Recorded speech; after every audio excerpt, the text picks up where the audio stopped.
നമസ്കാരം. എല്ലാവർക്കും ശ്രീവിദ്യ ക്ലാസ്സിലേക്ക് സ്വാഗതം. ഇന്ന് ശ്രീവിദ്യയുടെ ഇൻട്രഡക്ഷൻ ക്ലാസ്സിന്റെ 4ാമത്തെ ക്ലാസ് ആണ്. ഇൻട്രഡക്ഷനിലെ അവസാനത്തെ ഇൻട്രഡക്ഷൻ ആയിരിക്കും. അടുത്ത ക്ലാസ് മുതൽ ആണ് ഇതിന്റെ പ്രാക്ടീസ് എന്തൊക്കെയാണ് നിങ്ങൾ ചെയ്യേണ്ടത് എന്നൊക്കെ അടുത്ത ക്ലാസ്സിലാണ് സാധന തുടങ്ങുക, ശ്രീവിദ്യ ഉപാസന തുടങ്ങുക. നമ്മൾ കഴിഞ്ഞ 3 ക്ലാസ്സോട് കൂടിയിട്ട് ഗുരുനാഥൻ നമുക്ക് ചെറിയൊരു ഔട്ട്ലൈൻ തന്നു. എന്താണ് ശ്രീവിദ്യ? കഴിയുന്നത് എല്ലാവരും ഒന്ന് ക്യാമറ ഓൺ ചെയ്യുക. ക്യാമറ ഓൺ ചെയ്യുന്നവർ ഷർട്ടൊക്കെ ഇട്ട് നല്ല വസ്ത്രമൊക്കെ ധരിച്ച് നല്ല വൃത്തിയിലിരിക്കണം. കാരണം നമ്മൾ നമ്മുടെ റൂമിലാണ് ഇരിക്കുന്നതും കൂടിയിട്ട് ലോകം മുഴുവനും കാണുകയാണ്. സൗത്ത് ആഫ്രിക്കയിൽ നിന്നും US നിന്നും ഇംഗ്ലണ്ടിൽ നിന്നും ഒക്കെ ഉള്ള ആളുകളുണ്ട്. ഇതിൽ ഇന്ത്യയിലെ പല ഭാഗത്തുനിന്നും പല നഗരങ്ങളിൽ നിന്നൊക്കെ ഉള്ള ആളുകളുണ്ട്. അപ്പൊ ആ ബോധം നമുക്ക് എപ്പോഴും വേണം. കഴിയുന്ന എല്ലാവരും വീഡിയോ ഓൺ ചെയ്യുക. ഇന്നത്തെ വിഷയം ശ്രീവിദ്യയിലെ മന്ത്രസാധനയുടെ താന്ത്രിക പ്രാധാന്യമാണ് എന്ന് ഗുരുനാഥൻ നിങ്ങൾക്ക് വിശദീകരിച്ചത്. എത്ര പറഞ്ഞാലും തീരാത്തൊരു വലിയ സബ്ജക്റ്റാണ് മന്ത്രസാധന എന്നതും. അത് താന്ത്രികപരമായിട്ട് ശ്രീവിദ്യ എങ്ങനെ ഉപാസന ചെയ്യുക, എന്താണ് അതിന്റെ ശാസ്ത്രീയ വശങ്ങൾ എന്ന് ഗുരുനാഥൻ ഈ ഇൻട്രഡക്ഷൻ ക്ലാസ്സിൽ നിങ്ങൾക്ക് വിശദീകരിച്ചു. ക്ലാസ് എടുക്കാൻ വേണ്ടി ഗുരുപത്നിയെയും ഗുരുനാഥനെയും ക്ഷണിക്കും. എല്ലാവർക്കും നമസ്കാരം. ഇന്ന് നാം ശ്രീവിദ്യാ സമ്പ്രദായത്തിലേക്കുള്ള പ്രവേശനത്തിന്റെ 4ാമത്തെ പടി കടന്നു. അകത്തളത്തിലേക്ക് പ്രവേശിക്കാൻ പോകും. അടുത്ത ക്ലാസ് മുതൽ അത് അടുത്ത ആഴ്ച ആയിക്കൊണ്ട് 1-2 ആഴ്ച കഴിഞ്ഞിട്ടായിരിക്കും അത് നമ്മൾ അനൗൺസ് ചെയ്യും. ഈ ദിവസമാണ് കൃത്യമായി തുടങ്ങുക എന്നുള്ള കാര്യം. കുറച്ച് സാങ്കേതികമായ അറേഞ്ച്മെന്റ്സ് ഒക്കെ ചെയ്യാനുണ്ട്.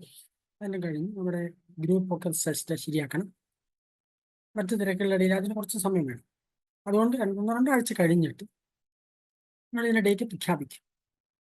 അപ്പോൾ ഈ 4 ആമുഖ ക്ലാസ്സുകളുടെ വീഡിയോ നമ്മൾ ഷെയർ ചെയ്യും. മാത്രമല്ല ഇന്ന് നാം അത് തുടങ്ങുന്നവരെ ചെയ്യേണ്ട ഒരു അനുഷ്ഠാന ക്രമം, ഒരു വസ്ത്രധാരണം തുടങ്ങിയ കാര്യങ്ങൾ ഇന്ന് എടുക്കുന്നുണ്ട്. അതിൻ്റെ വീഡിയോ ഓൺലൈനിൽ കേൾക്കാം. മാത്രമല്ല അതിൻ്റെ PDF അത് നിങ്ങൾക്ക് ഷെയർ ചെയ്യും. അപ്പോൾ ഒന്ന് കിട്ടിയിട്ടില്ലെങ്കിൽ നിങ്ങൾ ഏത് ഗ്രൂപ്പിൽ നിന്നാണ് നിങ്ങൾ കിട്ടിയ ആ ഗ്രൂപ്പിലൊന്ന് അത് വേണം, ആവശ്യപ്പെട്ടാൽ നിങ്ങൾക്ക് ആ ഗ്രൂപ്പിലേക്ക് അത് ഷെയർ ചെയ്യാം. അപ്പോൾ നമുക്ക് എല്ലാവരും ഇത് കിട്ടണം. ഇത് വ്യാപകമായിട്ട് ചെയ്യാവുന്ന ഒരു സാധനയാണ് ഇന്ന് പറയാൻ പോകുന്നത്. അതിന് മുൻപേ ഈ ശ്രീവിദ്യാസ് നമുക്ക് ധാരാളം ദേവതാരാധനാ സമ്പ്രദായങ്ങളുണ്ട്. ധാരാളം 33 കോടി ദേവതകളാണ് നമുക്കുള്ളത്. 1-2 കൊല്ലം 33 കോടി ദേവതകളുണ്ട്. അതിനർത്ഥം ദേവതയ്ക്ക് 2 ഭാവം, 3 ഭാവം. ഒന്ന്, ദേവതകൾക്ക് ഒരു ഗുണമുണ്ട്. ദേവതകൾക്ക് ഒരു ഗുണമുണ്ട്. കേൾക്കാൻ ബുദ്ധിമുട്ടോ ഷാജി? ഇല്ല, ക്ലിയർ ആണല്ലോ അല്ലേ? അതെ. റേഞ്ച് കേൾക്കാത്തവരൊന്ന് റേഞ്ച് ഉള്ളിടത്തിലേക്ക് നിൽക്കണം. മൊബൈലിൽ അവരവരുടെ മൊബൈലിന് റേഞ്ച് ഉണ്ടോ നോക്കുക, ആ ഭാഗത്തേക്ക് നിൽക്കുക. ശരി. റൂമിന്റെ അകത്താവുമ്പോൾ ചിലപ്പോൾ കേൾക്കില്ല. അപ്പോൾ ദേവതകൾക്ക് ഒരു ഗുണം ഉണ്ടാവും. സരസ്വതിക്ക് ഒരു ഗുണമുണ്ട്, മഹാലക്ഷ്മി വേറൊരു ഗുണമുണ്ട്. അങ്ങനെ പരബ്രഹ്മം മുതൽ കുട്ടിച്ചാത്തൻ വരി ആണല്ലോ ഏറ്റവും അങ്ങേറ്റം വരെ പറയുകയാണ്. അതിനപ്പുറം ദേവതകളൊക്കെ ഉണ്ട്. സാമാന്യനെ പറയുകയാണെങ്കിൽ, കേരളീയ സാഹചര്യത്തിൽ നിന്ന് പറയുകയാണെങ്കിൽ എല്ലാ ദേവതകൾക്കും ഒരു ഗുണമുണ്ട്. എല്ലാ ദേവതകൾക്കും ഒരു ഗുണമുണ്ട്. ആ ഗുണം ഓരോ മനുഷ്യ ജീവിതം നേടിയെടുക്കാനുണ്ട് പല ആവശ്യങ്ങളുണ്ട്. ആ ആവശ്യങ്ങൾ വേണ്ട പോലെ നേടിയെടുക്കണമെങ്കിൽ ആ ഗുണം നമ്മൾ വർദ്ധിക്കണം. അപ്പൊ അതിനു വേണ്ടിയിട്ടാണ് ഋഷീശ്വരന്മാർ ഓരോ ദേവതകളുടെ ആരാധനാ പദ്ധതി നിശ്ചയിച്ചിരിക്കുന്നത്. അത് ഗുരു പരമ്പരയിലൂടെ ഒരു മനുഷ്യന്, സാമാന്യ മനുഷ്യന് ആവശ്യമുള്ള ഏത് ഗുണമാണോ, ഏത് ദേവതാ സങ്കല്പമാണോ എന്ന് ഗുരുനാഥനാണ് നിശ്ചയിക്കുന്നത്. അപ്പൊ ഗുരുനാഥൻ ശിഷ്യന്മാർക്ക് എന്താ കൊടുക്കുക? അത് ആ ഗുണം സ്വീകരിക്കാൻ, സ്വാംശീകരിക്കാൻ എന്താണ് പറഞ്ഞു കൊടുക്കുക? 2 കാര്യങ്ങളെ പറഞ്ഞു കൊടുക്കും. ഒന്ന്, ആ ദേവതയ്ക്ക് ഒരു മന്ത്രമുണ്ട്. ആ മന്ത്രജപത്തിന്റെ വിധി അത് പുസ്തകത്തിൽ നോക്കി പഠിച്ച കാര്യമില്ല. കാരണം ഒരു പരമ്പരയുടെ ഭാഗമായിരിക്കണം, ഒരു പാരമ്പര്യത്തിന്റെ ഭാഗമായിരിക്കണം. കാരണം അതിന് മുമ്പ് ഗുരുനാഥൻ ഉണ്ടാവണം, അതിന് പുറകെ വേറെ ഗുരുനാഥൻ. അങ്ങനെ സ്വസ്തി ശിവാദി ശ്രീ ഗുരുഭ്യോ നമ. ശിവൻ മുതൽ ആരംഭിച്ചിരിക്കുന്ന ഗുരു പാരമ്പര്യമാണ് ഇത് പകർന്നു കൊടുക്കാനുള്ള അടിസ്ഥാന യോഗ്യത. ഒരു പവർ ഹൗസിൽ നിന്നല്ലേ, ഒരു കറണ്ട് ഉൽപ്പാദിപ്പിക്കുന്ന പവർ ഹൗസിൽ നിന്ന് കറണ്ട് വന്നിട്ടാണല്ലോ പ്ലഗിലൂടെ കറണ്ട് നമുക്ക് കിട്ടുന്നത്. അല്ലാതെ പ്ലഗിന് കറണ്ട് ഉൽപ്പാദിപ്പിക്കാനൊന്നും കഴിയില്ല. ഒരു പവർ ഹൗസിൽ കറണ്ട് ഉൽപ്പാദിപ്പിക്കും, ഒരു ആണവ റിയാക്ടറിലോ അല്ലെങ്കിൽ താപവൈദ്യുത നിലയത്തിലോ അതല്ലെങ്കിൽ ജലവൈദ്യുത നിലയത്തിലോ ഒക്കെ കറണ്ട് ഉൽപ്പാദിപ്പിക്കും. അത് വിവിധ വഴികളിലൂടെ കടന്നു വന്ന് ഒരു പ്ലഗിൽ നിന്ന് സ്വീകരിക്കാം. ഇതുപോലെ സാക്ഷാൽ പരമശിവൻ ആരംഭിക്കുന്ന ഗുരു പാരമ്പര്യം, ആ ചൈതന്യം പരമ്പരയിലൂടെ ആ ചൈതന്യത്തെ സ്വാംശീകരിച്ച് വളർത്തിയെടുത്ത മഹത് വ്യക്തികളിലൂടെ കടന്നു വന്നിരിക്കുന്ന ചൈതന്യം ഏതെങ്കിലും ഒരു ഗുരുനാഥനിലൂടെ ശിഷ്യനിക്ക് പകർന്നു കൊടുക്കും. എന്താ പകർന്നു കൊടുക്കാം? ദേവതയല്ല പകർന്നു കൊടുക്കാം. ആ ദേവതയ്ക്ക് ഗുണം സ്വീകരിക്കാൻ ഗുണവും പകർന്നു കൊടുക്കാൻ പറ്റില്ല. 2 ഉപാധികളാണ് പകർന്നു കൊടുക്കുന്നത്. ഒന്ന്, അതിന്റെ മന്ത്രജപം. ആ മന്ത്രം താന്ത്രിക സമ്പ്രദായത്തിൽ പറഞ്ഞാൽ ബീജമന്ത്രങ്ങൾ എന്നാണ് പറയാറ്. മൂലമന്ത്രങ്ങളെന്നും ബീജമന്ത്രങ്ങളെന്നും പറയും. ഉത്തരേന്ത്യയിൽ പോയി കഴിഞ്ഞാൽ അത് ഗുരുമന്ത്രം എന്നാണ്, ഗുരുനാഥനോട് കിട്ടുന്ന മന്ത്രത്തെ ഗുരുമന്ത്രം എന്നാണ് പറയുന്നത്. ധാരാളം പുസ്തകങ്ങളുണ്ട്, പക്ഷെ ആ പുസ്തകങ്ങൾ നോക്കി വായിച്ചത് കൊണ്ട് നമുക്കത് എത്താൻ പറ്റില്ല. കാരണം ഒരു നെല്ലുണ്ടാകുന്നത്, ഒരു പുതിയ നെൽച്ചെടി ഉണ്ടാവുന്നത്, പൂർണ്ണ വളർച്ചയെത്തിയ ഒരു നെൽച്ചെടിയിൽ നെല്ലുണ്ടാവും. അത് വേണ്ട പോലെ വിളഞ്ഞാൽ അത് വീണ്ടും കൃഷി ചെയ്താൽ പുതിയ നെൽച്ചെടി ഉണ്ടാവും. അവൾ പാകമാകാത്ത നെല്ലിൽ നിന്ന് പുതിയ നെൽച്ചെടി ഉണ്ടാവില്ല. മറ്റൊരു വൃക്ഷത്തിൽ നിന്ന്, മറ്റൊരു മരത്തിൽ, മറ്റൊരു ചെടിയിൽ നിന്ന് നെൽച്ചെടി ഉണ്ടാവില്ല. അതിന് പ്രത്യേകതയുണ്ട്. പൂർണ്ണ വളർച്ചയെത്തിയ ഒരു നെല്ല്, അനുകൂല സാഹചര്യത്തിൽ വളർന്നൊരു നെല്ല്, ആ നെല്ലിൽ നെൽക്കതിരുണ്ടായി അത് വേണ്ട പോലെ പാകമായി പൂർണ്ണ വളർച്ച എത്തിയാൽ നെൽ വിത്തായി മാറും. അത് കൃഷി ചെയ്താൽ പുതിയ നെൽച്ചെടി ഉണ്ടാവും. ഇതേപോലെ ഗുരു പരമ്പരയുടെ മുന്നോട്ട് വന്നിരിക്കുന്ന ചൈതന്യം, അതാണ് ഒരു വ്യക്തിക്ക് ഉപദേശമായി കൊടുക്കുന്നത്. ആ മന്ത്ര ചൈതന്യത്തെ, ആ പരമ്പര വളർത്തിയ മന്ത്ര ചൈതന്യത്തെ ബീജരൂപേണ ശിഷ്യനിലേക്ക് നിക്ഷേപിക്കാണ് ഗുരുനാഥൻ ചെയ്യുന്നത്. അതോടുകൂടി എന്ത് സംഭവിക്കുന്നു? ആ ശിഷ്യൻ ദ്വിജത്വം ഉണ്ടാവുന്നു. ആ ശിഷ്യന് ദ്വിജത്വം ഉണ്ടാവുന്നു. എന്താണ് കാരണം? അദ്ദേഹം ജന്മനാ ഒരു പാരമ്പര്യമുണ്ട്, ജൈവശാസ്ത്രപരമായ മാതാപിതാക്കൾ വരുന്ന പാരമ്പര്യമുണ്ട്. ആ പാരമ്പര്യത്തിൽ മാറി, അത് ഉപേക്ഷിച്ചിട്ടല്ല, അവിടുന്ന് മാറി, അത് ഉപേക്ഷിക്കാൻ പാടില്ല. ആ പിതൃ പാരമ്പര്യം അവിടെ തന്നെ നിൽക്കും. എന്നിട്ട് ഗുരു പരമ്പരയിലേക്ക് സ്വീകരിക്കും, ഗുരു പരമ്പരയെ കൂടെ സ്വീകരിക്കും. അച്ഛനും അമ്മയും മരിച്ചാൽ പിതൃബലി ചെയ്യേണ്ടതുപോലെ തന്നെ ഗുരുനാഥൻ മരിച്ചാലും ശിഷ്യന്മാർ പിതൃബലി ചെയ്യണം. കാരണം ഒരു പുനർജന്മം ഉണ്ടാകുന്നു. ആ പുനർജന്മത്തിലൂടെ അദ്ദേഹം ഗുരു പരമ്പരയുടെ ഭാഗം കൂടിയായി മാറുന്നു. ജന്മനാൽ ജായതേ ശൂദ്ര കർമ്മണാൽ ദ്വിജ ഉച്യതേ വേദപാരായണോ വിപ്ര ബ്രഹ്മജ്ഞാനീതി ബ്രാഹ്മണ എന്നതാണ് ചാതുർവർണ്ണ നിയമം. ആരും ജനിക്കുന്ന ശൂദ്രനായിട്ടാണ്.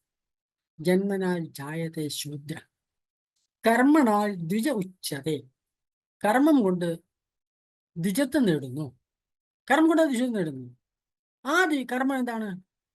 സാധാരണ പറയും, എല്ലാവരും പറയും യജ്ഞോപവീതം ധരിക്കലാണ്. അതാണ് ചടങ്ങ്. പക്ഷെ യജ്ഞോപീതം എന്ന് പറഞ്ഞ് സ്വീകരിക്കുന്ന ആരുടെ? ഗുരുവിൽ നിന്നാണ്. അതോടെ ഗുരു പരമ്പരയുടെ ഭാഗമായി മാറുന്നു. അങ്ങനെ ഒരു ഗുരുനാഥൻ ശിഷ്യന് മന്ത്രം കൊടുക്കുന്നതോടുകൂടി, മന്ത്രോപദേശം കൊടുക്കുന്നതോടുകൂടി ആ പരമ്പരയുടെ വിത്തിന്റെ ഒരു അംശം, വളർത്തിയെടുത്തിട്ട് തപശക്തിയുടെ ഒരു അംശം ബീജമന്ത്ര രൂപേണ ശിഷ്യനിക്ക് സംക്രമിപ്പിക്കുന്നു. അതാണ് മന്ത്രോപദേശം.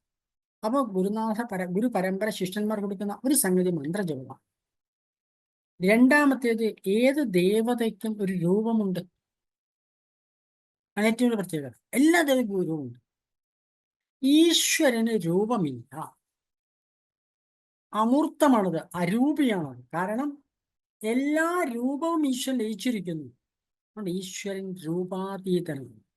പക്ഷെ ദേവതകൾക്ക് ഒരു രൂപസങ്കല്പമുണ്ട്. ആ രൂപ ധ്യാനത്തെ പരിശീലിപ്പിക്കും. ഇപ്പൊ രണ്ട് കാര്യങ്ങളാണ് ഈ ഗുണം സ്വീകരിക്കാൻ, ആ ദേവതയുടെ ഗുണം സ്വീകരിക്കാൻ രണ്ട് മാർഗങ്ങളാണുള്ളത്. ഒന്ന് മന്ത്രജപമാണ്, അടുത്തത് രൂപധ്യാനമാണ്. പൊതുവെ നമ്മളെല്ലാവരും ശീലിച്ചു വരുന്നത്, സാമാന്യ ഹൈന്ദവ കുടുംബങ്ങളിൽ മുഴുവൻ മന്ത്രം ജപിക്കും, ശിവന്റെ മന്ത്രം ജപിക്കും, ശിവന്റെ രൂപം ധ്യാനിക്കും. സത്യത്തിൽ രൂപധ്യാനം വേറെ, മന്ത്രജപം വേറെ. രൂപം മനസ്സ് രൂപത്തെ സ്വീകരിക്കുകയാണ് ചെയ്യുന്നത്. കാരണം രൂപധ്യാന പ്രത്യേകത എന്താണ്? കഴിഞ്ഞ പ്രാവശ്യം സൂചിപ്പിച്ചു തോന്നുന്നു. ഒരു മരത്തിന്റെ കഷ്ണം എടുത്ത് ഒരു ആശാരിക്ക് കൊടുത്തിട്ട് പറയാ, ഇതൊരു ഗണപതിയെ ഉണ്ടാക്കി, നിങ്ങൾക്ക് എനിക്കൊരു ഗണപതിയെ വേണം എന്ന് പറഞ്ഞാൽ അദ്ദേഹം അതെന്ത് ചെയ്യും? അത് നമ്മൾ ചെറുതാക്കി ഒരു ഗണപതി വിഗ്രഹം ഉണ്ടാക്കി തരും, അല്ലേ? ഒരു ഗണപതി വിഗ്രഹം ഉണ്ടാക്കി തരും. ആ ഗണപതി ഉണ്ടാക്കാൻ വേണ്ടി എന്താ ചെയ്യുക? അതിൽ അനാവശ്യ ഭാഗങ്ങൾ നമ്മൾ ചെത്തിക്കളയും, ബാക്കി ഗണപതിയാവും. ഇതുപോലെ ഒരു രൂപധ്യാനത്തിന്റെ സാങ്കേതികതകൾ ശിഷ്യൻ സ്വീകരിക്കുന്ന സമയത്ത്, പറഞ്ഞു കൊടുക്കുന്ന സമയത്ത്, നമ്മുടെ എല്ലാവരുടെയും മനസ്സിൽ ധാരാളം ചിന്തകളുണ്ട്. ചിന്തകൾ ഉള്ളപ്പോഴേ മനസ്സുള്ളൂ. ഈ ചിന്തകൾ മുഴുവൻ നല്ലതാണോ? ധാരാളം അനാവശ്യമായ ചിന്തകളുണ്ട്, നല്ല ചിന്തകളുണ്ട്. പക്ഷെ ഇതെല്ലാം കൂടി ചേർന്ന് സമ്മിശ്രമായ ഒരു അവസ്ഥയാണ് മനസ്സിനുള്ളത്.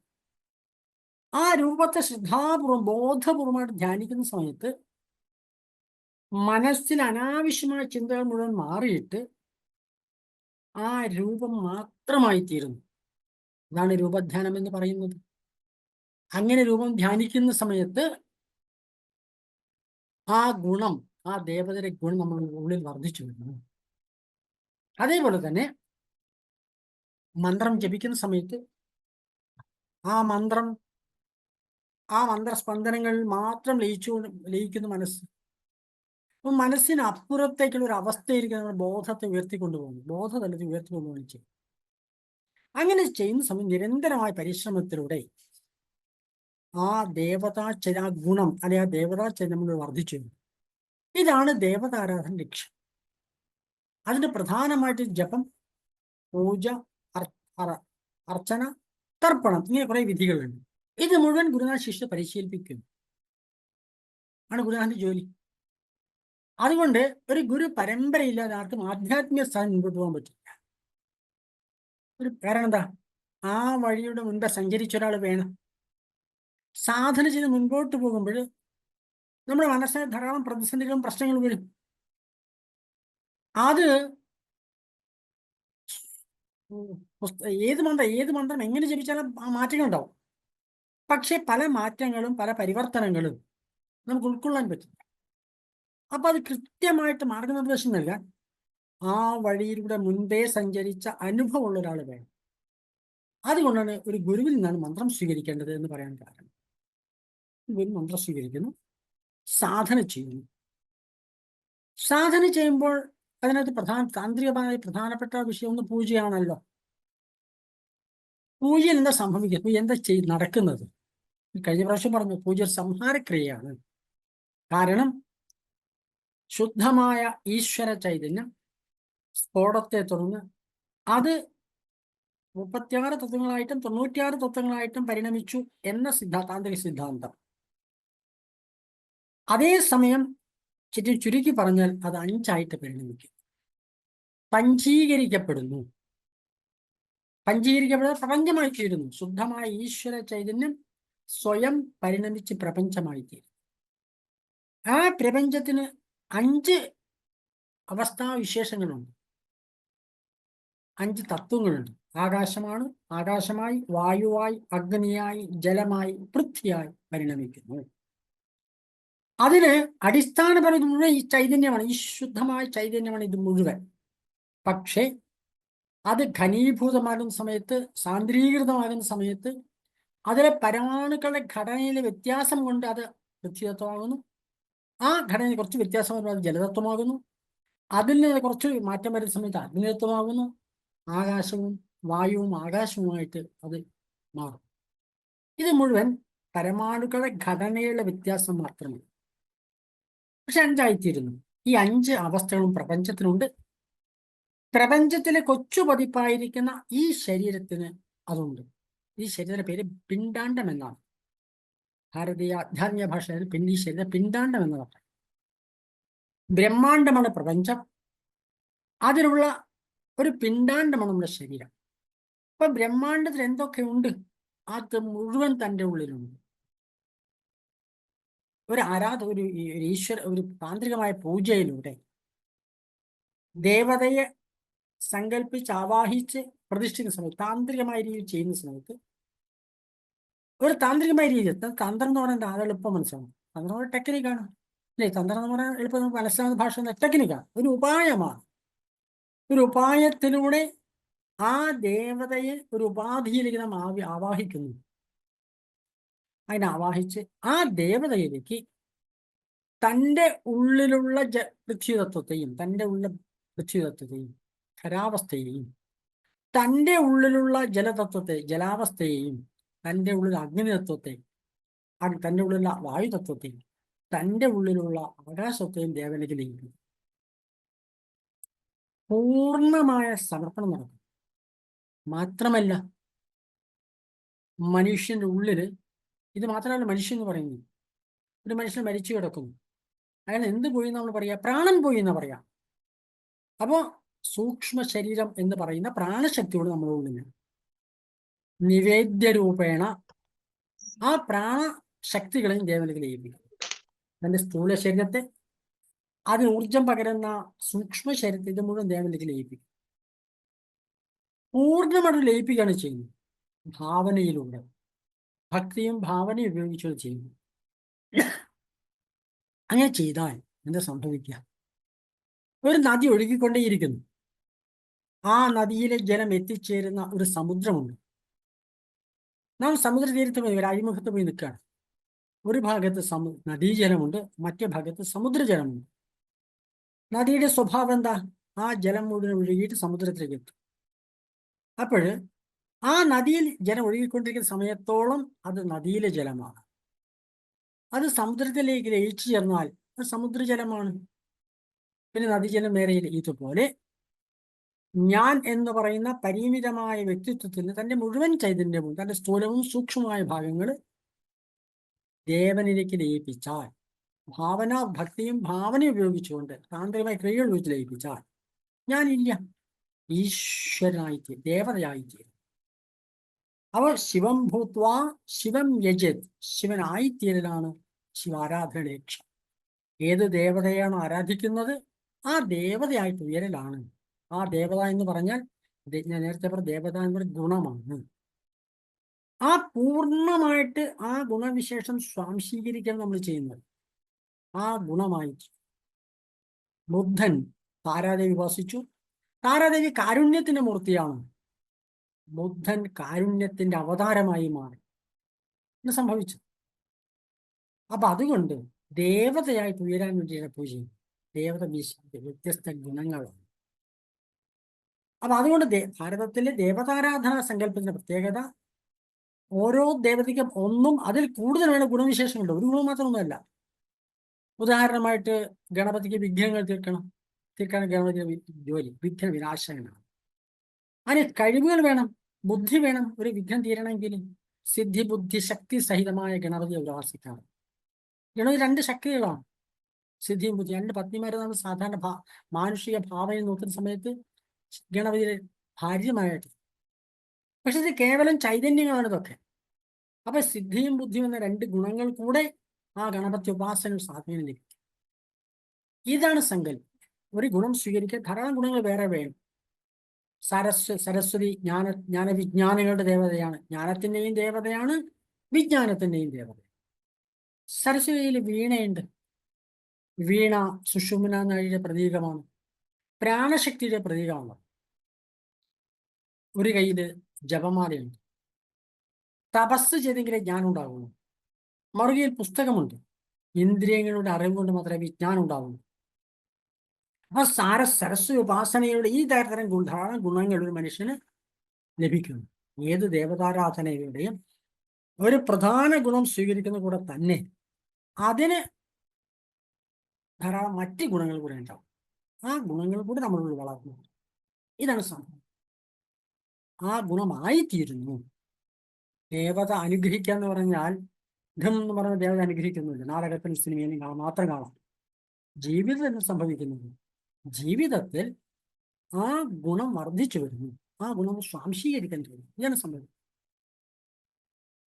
അപ്പൊ അതുകൊണ്ട് അതിന് ശ്രീവിദ്യാ സമ്പ്രദായത്തിന്റെ പ്രത്യേകത, ശ്രീവിദ്യാ സമ്പ്രദായം ദേവതാ സങ്കല്പം എന്താണ്? സാധാരണ ദേവതാ സങ്കല്പങ്ങൾ ദേവതയുടെ ആഭരണം, ആയുധം, കയ്യിൽ അങ്ങനെ ശരീരത്തിലെ അവയവങ്ങൾ, ഇതൊക്കെ വിശദീകരിക്കാം. പക്ഷെ യഥാർത്ഥ ശ്രീവിദ്യാ സമ്പ്രദായത്തിന് ദേവതാ സങ്കല്പം എന്താണ്? അത് ആ ബ്രഹ്മാണ്ഡ പിപീലികാന്തതനുകൾ സുജൃംഭമാണ സ്ഫുടം ജാഗ്രത് സ്വപ്ന സുഷുപ്തി ഭാസകതയാ സർവത്രയാ ദിവ്യതി സാ ദേവി ജഗദംബികാ ഭഗവതി ശ്രീരാജരാജേശ്വരി ശ്രീവിദ്യാ കരുണാനിധി ശുഭകരി ഭൂയാത് സദാശ്രയസ്. കേവലം ശുദ്ധമായ ചൈതന്യത്തെയാണ് ഇവിടെ പറയുന്നത്. ബ്രഹ്മാണ്ഡം മുതൽ, ആ ബ്രഹ്മാണ്ഡ പിപീലികാന്ത തനുഹുൽ സുജൃംഭമാണ്. ബ്രഹ്മാണ്ഡം മുതൽ ഒരു ഉറുമ്പിന്റെ ശരീരത്തിൽ വരെ നിറഞ്ഞിരിക്കുന്ന ചൈതന്യം. ആ ബ്രഹ്മാണ്ഡ പിപീലിക, ഉറുമ്പ്, പിപീലികാന്ത തനുഹുൽ സുജൃംഭമാണ് അസ്ഫുടം ജാഗ്രത് സ്വപ്ന സുഷുപ്തി ഭാസകതയ, മൂന്നവസ്ഥകളിലും പ്രകാശിച്ചുകൊണ്ടിരിക്കുന്നത്. സർവത്രയാദി, എല്ലായിടത്തും പ്രകാശം പരത്തുന്നതും എല്ലായിടത്തും നിറഞ്ഞിരിക്കുന്ന ചൈതന്യം. സാ ദേവി, അതാണ് നമ്മുടെ ജഗദംബിക ഭഗവതി ശ്രീരാജരാജ. എല്ലായിടത്തും നിറഞ്ഞിരിക്കുന്ന ചൈതന്യത്തെയാണ്, പ്രപഞ്ചം മുഴുവൻ നിറഞ്ഞിരിക്കുന്ന ചൈതന്യത്തെയാണ് നാം ആരാധിക്കുന്നത്. അതുകൊണ്ട് ശ്രീവിദ്യാ സമ്പ്രദായത്തിൽ പറയാറ് ശ്രീ സച്ചിദാനന്ദ സ്വരൂപിണി ലളിതാംബികായ നമഃ. ദേവി സച്ചിദാനന്ദ സ്വരൂപിണിയാണ്. ഈശ്വരന്റെ പര്യായമാണ് സച്ചിദാനന്ദൻ എന്നുള്ളത്. ആ ദേവതാ സങ്കല്പമല്ല. ദേവതകൾക്ക് ഒരു പ്രത്യേക ഗുണങ്ങൾ മാത്രമേ ഉള്ളൂ. അതേസമയം ഈശ്വരൻ പ്രപഞ്ചം ഉണ്ടാകുന്നതിന് മുൻപുണ്ടായിരുന്നു, പ്രപഞ്ചം നിലനിൽക്കുമ്പോഴുണ്ട്, പ്രപഞ്ചം ലയിച്ചാൽ പിന്നെയും നിലനിൽക്കുന്നതാണ് ഈശ്വര ചൈതന്യം എന്ന് പറയുന്നത്. അത് പ്രപഞ്ചം വ്യാപിച്ചു നിൽക്കുന്നു. ആ ഈശ്വര സാദേവി ജഗദംബി നമ്മൾ വിശേഷം ഏത് ദേവതയാണ്? ബ്രഹ്മാണ്ഡം മുതൽ പിപീലികാന്ത വരെ എല്ലാറ്റിലും പ്രപഞ്ചം നിറഞ്ഞിരിക്കുന്ന ചൈതന്യം. ആ ചൈതന്യത്തെയാണ് നാം ശ്രീവിദ്യോപാസനയിലൂടെ നാം ആരാധിക്കും. ശ്രീവിദ്യാരാധനയിൽ അതിന് ഒരു രൂപസങ്കല്പമുണ്ട്. അതേസമയം പ്രധാനമായിട്ട് ശ്രീവിദ്യ ആരാധിക്കുന്നതിന് അതിന് ജാമിതീയമായ രൂപങ്ങളുണ്ട്. ശ്രീചക്രം, ശ്രീയന്ത്രം എന്നൊക്കെ ജാമിതീയ രൂപങ്ങളുണ്ട്.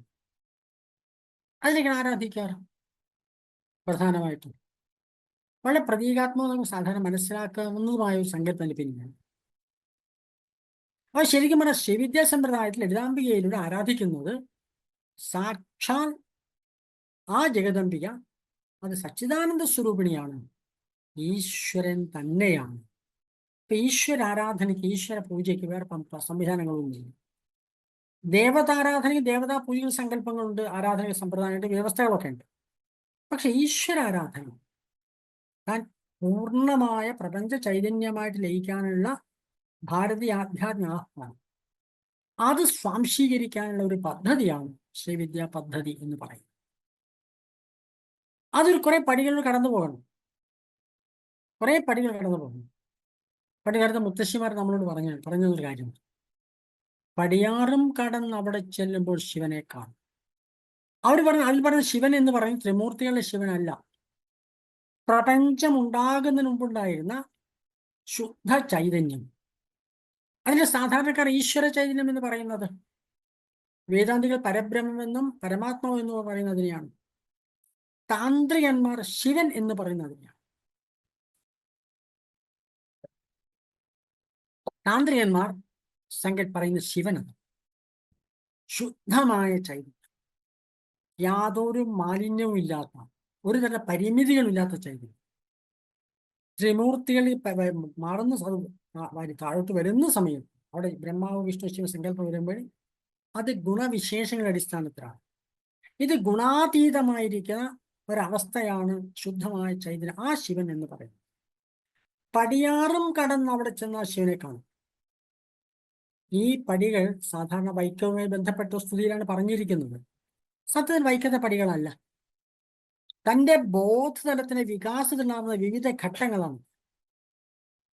കുട്ടിക്കാലത്തെ മുത്തശ്ശിമാർ പറഞ്ഞു തന്നില്ലേ, ഞാൻ എന്ന ഭാവം അത് തോന്നായിക വേണം, തോന്നുന്നതാകിൽ അഖിലം ഞാനിതെന്ന വഴി തോന്നേണമേ. ഞാൻ എന്ന് പറയുന്ന പരിമിതമായ ബോധം, എല്ലാവരുള്ളിൽ ഞാൻ എന്ന് പറയുന്ന ബോധമുണ്ട്. അതിൻ്റെ അതിർത്തി ശരീരമാണ്. ആ ബോധത്തിൽ നിൽക്കുക, അത് ആത്യന്തികമാവല്ല ശരി, അവിടെ മുന്നോട്ട് പോകണം. ഞാൻ എന്ന ഭാവം അത് തോന്നായിക വേണം. ഇപ്പൊ നമ്മൾ യഥാർത്ഥമായ ബോധം അത് തന്നെയാണ്. കാരണം എന്താ, ജനിച്ചാൽ ശരീരമാകുന്ന ഒരു പരിമിതിക്കുള്ളിൽ നിന്നുകൊണ്ട് നാം ഈ ലോകത്തെ കാണുന്ന സമയത്ത് നമ്മുടെ ഉള്ളിലെ ബോധം ഞാൻ കാണുന്നു എന്നുള്ളതാണ്. ആ അവസ്ഥയിൽ നാം തുടങ്ങുന്നത് ആധ്യാത്മിക സാധനയിലൂടെ, ഭാരതീയ ആധ്യാത്മിക സാധനയിലൂടെ കൃത്യമായി ലക്ഷ്യം വെച്ചിരിക്കുന്ന മരണാനന്തരമുള്ള സ്വർഗരാജ്യമല്ല, അഖിലം ഞാനിതെന്ന വഴി തോന്നേണത്. മുഴുവൻ ഞാനാണ് എന്ന ബോധം. അതിനർത്ഥം എന്താ? അഖിലം ഞാനിതെന്ന വഴി, അഖിലം ഞാൻ എന്ന ബോധം, ഞാൻ അഖിലമാണ്, ഞാൻ പ്രപഞ്ചബോധമാണ്. ഞാൻ എന്ന് പറയുന്ന ഏറ്റവും പരിമിതമായ ബോധതലത്തിൽ നിന്ന് വികസിച്ച് പ്രപഞ്ചബോധത്തോളം ഉയരാൻ സഹായിക്കുന്ന ആധ്യാത്മിക സാധന ശ്രീവിദ്യാസമ്പ്രദായം.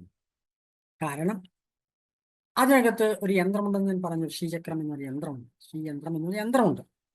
ഏറ്റവും നടുവിൽ ബിന്ദുണ്ട്. അതിനുശേഷം അതിന് പുറമെ 8 ആവരണങ്ങൾ കഴിഞ്ഞ് അതിൽ 9ാമത്തെ ആവരണം എന്ന് പറയുന്നത് ചതുരശ്രമം. ശ്രീവിദ്യാസാധകൻ ഒരു ഒരു ബാഹ്യമായ പൂജ ആരംഭിക്കുന്നത് ഏറ്റവും പുറത്തെ ചതുരശ്രത്തിലാണ്. ആ ചതുരശ്രത്തിൽ തുടങ്ങി ശ്രീവിദ്യ എന്നൊരു യാത്രയാണ്. എങ്ങോട്ടുള്ള യാത്രയാണ്? ആ ബിന്ദുവിലേക്കുള്ള യാത്രയാണ്. ആ നടുവിലെ ബിന്ദു എന്ന് പറയുന്നത്, അതിന് ഭാവനോപനിഷത്ത് വ്യാഖ്യാനം അനുസരിച്ച് യാതൊരു തരത്തിലുള്ള പരിമിതികളും ബാധകമല്ലാത്ത ശുദ്ധമായ ബോധമാണത്. ചിത്താനന്ദ സച്ചിദാനന്ദ ചിത്തുണ്ടല്ലോ, ചിത്ത് ബോധം. ചിത്ത് എന്ന് പറഞ്ഞ മനസ്സല്ല, ബോധമാണ്. സച്ചിത് ആനന്ദം. മനോബുദ്ധി അഹങ്കാര ചിത്തം എന്ന് പറയുന്ന ചിത്തുണ്ടല്ലോ, അത് മനസ്സല്ല. മനസ്സ് കഴിഞ്ഞ് ബുദ്ധി അഹങ്കാരം കഴിഞ്ഞ് ചിത്തം, ശുദ്ധമായ ബോധം. ഞാൻ എന്ന് ആ ബോധമാണ് ആ നടുവിലുള്ളത്, ആ ബിന്ദു എന്ന് പറയുന്നത്. അത് പ്രപഞ്ചബോധമാണ്. പ്രപഞ്ചം ഉണ്ടാകുന്നതിന് മുൻപുണ്ടായ ശുദ്ധ ചൈതന്യത്തെയാണ് ആ ബിന്ദു സൂചിപ്പിക്കുന്നത്. അത് ഈശ്വര ചൈതന്യം തന്നെയാണ്. അപ്പൊ ഈ യാത്ര എങ്ങോട്ടാ? ഏറ്റവും പുറമേ തുടങ്ങുന്ന പൂജ. അതിനുള്ളില് ആ ഭൂപുരം, ഒരു ചതുരശ്രമുണ്ട്. ആ ചതുരശ്ര പൂജ കഴിഞ്ഞ് അതിനുള്ളിലേക്ക് കയറും. സാധന അടുത്ത പടിയിലേക്ക് കയറും. അവിടെ എത്തുന്ന 16 ദളങ്ങളുണ്ട്. അത് 2ാമത്തെ ആവരണം. പുറമേ ഉള്ളിലേക്ക് 2ാമത്തെ ആവരണം അതാണ്. അതിനുള്ള 8 ദളങ്ങളുണ്ട്. അതിൽ 3ാമത്തെ ആവരണം. അതിനുള്ളിൽ 14 ത്രികോണങ്ങളുണ്ട്. അത് കഴിഞ്ഞ് ഒരു 10 ത്രികോണമുണ്ട്. 10 ത്രികോണങ്ങളുണ്ടാകും. അതിനുള്ളിൽ വീണ്ടും ഒരു 10 ത്രികോണങ്ങളുണ്ട്. അവിടെ 8 ത്രികോണങ്ങളുണ്ട്. അതിനുള്ളിൽ ഒരു ത്രികോണമുണ്ട്, നടുവിൽ ബിന്ദു. അപ്പം ബിന്ദു, ത്രികോണം, 8 കോണം, 2 10, 14 ത്രികോണങ്ങൾ, 8 ദളം, 16 ദളം, ഭൂപുരം. അപ്പൊ 9 ആവരണങ്ങളും കൂടി ചേർന്നതാണിത്. ആ ആവരണം ഏറ്റവും പുറമേ നിൽക്കുന്ന തലത്തിൽ നിന്നാണ് നമ്മൾ പെൺപെടുന്ന നിൽക്കുന്നത്. അപ്പൊ അവിടുന്ന് നമ്മൾ സാധന തുടങ്ങും, ഉള്ളിലേക്ക് സാധന തുടങ്ങുന്നു. പൂജ ആരംഭിച്ച് ഒരു പ്രതീകാത്മക പൂജ ചെയ്യുന്ന സമയത്ത് നമ്മൾ ഉള്ളിലേക്ക് പ്രവേശിക്കാം. 8 പടി, അവിടെ 8 പടികളും കടന്ന് 9ാമത്തെ പടിയിലെത്തുന്ന സമയത്താണ് ശുദ്ധമായ ബോധത്തിൽ. ഇത് പൂജ മാത്രമല്ല, നമ്മൾ ആധ്യാത്മിക സാധന ഇനി മാറ്റം വരും. അതോടുകൂടി ആധ്യാത്മിക സാധനം തുടങ്ങുന്നതോടുകൂടി മെല്ലെ മെല്ലെ ഒരു വ്യക്തി ഉയർത്തിക്കൊണ്ടുപോയിട്ട് അവിടെ എത്തിക്കുന്ന ക്രമത്തെയാണ് ശ്രീവിദ്യാ സമ്പ്രദായം എന്ന് പറയുന്നത്. അത് കേവലം ഒരു പൂജാക്രമമോ ക്രിയാകലാപമോ അല്ല, അത് ശക്തവും വ്യക്തവുമായ മാറ്റം, പരിവർത്തനം ഓരോ വ്യക്തി ഉണ്ടാക്കാൻ വേണ്ടിയിട്ട്. തൻ്റെ ഉള്ളിലുള്ള ഓരോ പരമാണുവിലും മാറ്റം വരും. തൻ്റെ ബോധത്തെ കൃത്യമായി പരിവർത്തനം ഉണ്ടാകും. ആ ബോധനം വികസിക്കുന്ന സമയത്ത് ഗായത്രി മന്ത്രത്തിന്റെ ആഹ്വാനം അവിടെയാണ്. ഞങ്ങളുടെ ബോധതലത്തെ വികസിപ്പിക്കണമെങ്കിൽ ധീമഹി ധിയോ യോന്ന പ്രചോദയം, ഞങ്ങളുടെ ബോധതലത്തെ വികസിപ്പിക്കണമേ എന്നാണ് ആഹ്വാനം. ആ ആഹ്വാനം നടപ്പിലാക്കുന്ന പദ്ധതിയാണ് ശ്രീവിദ്യാസാധനം. അതായത് കൃത്യമായ അതിനെ സൂചനകൾ നമ്മുടെ സാധനാ പദ്ധതിയുണ്ട്. സാധാരണക്കാരന് ഈ സാധനാ പദ്ധതിയുടെ മുൻപോട്ട് പോകുന്ന എങ്ങനെയാണ് പരിവർത്തനം വരുന്നത്? അയാളുടെ ബോധതലത്തിൽ 1ാമത്തെ പടിയിൽ നിൽക്കുന്ന സമയത്ത് ധാരാളം ജീവിതത്തിലെ പ്രാരബ്ധങ്ങൾ ഉണ്ടാവും. കാരണം പൂർവജന്മാർജിതമായ പാപം, പരമ്പരകളിലൂടെ വന്നു ചേർന്നിരിക്കുന്ന പാപപുണ്യങ്ങളുടെ ഫലമായിട്ടും ഈ ജന്മം താൻ അതിന് കൂടെ കൂട്ടിച്ചേർത്തിരിക്കുന്ന പാപപുണ്യങ്ങളുടെ ഫലമായിട്ടും പല തരത്തിലുള്ള പ്രയാസങ്ങളും തടസ്സങ്ങളും നമുക്കുണ്ടാവും. അവിടെ നിന്ന് സാധകൻ മുൻപോട്ട് പോകുന്ന സമയത്ത് അയാൾ അനുഗ്രഹിക്കുന്ന ആ ഗണപതി ഉപാസനയോട് നേടിയെടുക്കാൻ കഴിയുന്ന ചൈതന്യമാണ് 1ാമത്തെ നമ്മൾ അനുഭവിക്കുന്നത്. എന്താണത്? അയാളുടെ കൃത്യമായ ഒരു കാഴ്ചപ്പാടുണ്ടാകുന്നു, സമഗ്രമായ ഒരു ബുദ്ധിശക്തി, അധ്വാനത്തിന്റെ ഫലം ലഭിക്കാൻ തുടങ്ങുന്നു. പലപ്പോഴും നമ്മുടെ ജീവിതത്തിൽ നമുക്ക് തോന്നില്ല അധ്വാനത്തിന്റെ ഫലമൊന്നും കിട്ടില്ല, ഞാൻ എത്ര കഷ്ടപ്പെട്ടൊന്നും കിട്ടുന്നതെന്ന് തോന്നില്ല.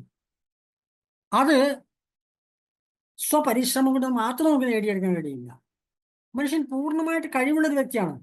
പരിശ്രമം ചെയ്യുക ഏതിനെയും കരത്തിലാക്കാൻ കഴിവുള്ളവണ്ണം ദീർഘങ്ങളാം കൈകളെ നൽകിയത്രേ മനുഷ്യരെ പാരിലയച്ചത്. എന്തും നേടിയെടുക്കാൻ മനുഷ്യന് കഴിയും. 100 ഭൗതികവാദികളായ ആളുകൾ പറഞ്ഞ് ശരിയാണ്, എന്തും നമുക്ക് നേടിയെടുക്കും. പക്ഷേ അത് വേണ്ട പോലെ അനുഭവിക്കണം. എന്ത് വേണം? തൻ്റെ ഉള്ളിലെ ഈശ്വരീയ ഉണരണം. അത് സഹായിക്കേണ്ടത് പുറത്തെ ഈശ്വരനല്ല, തൻ്റെ ഉള്ളിലെ ഈശ്വരൻ ഉണരാൻ ശ്രമിക്കണം. അങ്ങനെ ഉണർത്താൻ അധ്വാനത്തിന്റെ ഫലം നമുക്ക് ലഭിക്കും, അനുഭവിക്കാൻ പറ്റും. ലഭിച്ചാൽ മാത്രം പോരാ, അനുഭവിക്കാൻ. അതാണ് സിദ്ധി എന്ന്. അപ്പോ ഗണപതി 2 പത്നിമാരുടെ പേരാണ് സിദ്ധിയും ബുദ്ധിയും. ബുദ്ധി എന്ന് പറഞ്ഞാൽ കൃത്യമായ രീതിയിൽ ചിന്തകളാണ്, കൃത്യമായ കാഴ്ചപ്പാടാണ്. കൗശലക്കാർ ഈ നാട്ടിൽ ധാരാളം ഉണ്ട്, അല്ലേ? നമ്മൾ ബുദ്ധിമാന്മാരാണെന്ന് വിചാരിക്കുന്ന കൗശലക്കാരാണ്. വളരെ എളുപ്പത്തിൽ ക്രിയ ചെയ്യാൻ ശ്രമിക്കും അവർ, പക്ഷെ നേർവഴിയായിരിക്കില്ല. അവരുടെ പരിശ്രമത്തിന്റെ ഫലം വലിയൊരു വട്ടപൂജയായിരിക്കും. കൗശലക്കാരെ ജീവിതം എന്ത് നേടിയെടുത്താലും, അവരെന്ത് നേടിയ സങ്കല്പിച്ചാലും ജീവിതാവസാനം അവർക്ക് ലഭിക്കുന്ന വട്ടപൂജ്യമായിരിക്കും. ബുദ്ധിമാന്മാർക്ക് ഒരു കാര്യം ഇങ്ങനെ തുടങ്ങണം എന്നറിയാം, എവിടെ എത്തിക്കണം എന്നറിയാം, ആ മാർഗം ശുദ്ധമായിരിക്കും. അത് മനുഷ്യന് കിട്ടേണ്ട ഒരു കഴിവാണ്. സാധനയുടെ ആദ്യത്തെ പടിയിൽ നമുക്ക് ലഭിക്കുന്ന ബോധമാണ് സിദ്ധിയും ബുദ്ധിയും. കുറച്ച് മുൻപോട്ട് പോയി കഴിഞ്ഞാൽ നമ്മളുള്ള ക്രിയാശക്തി വർദ്ധിക്കും, എല്ലാവരും അധ്വാനിക്കും.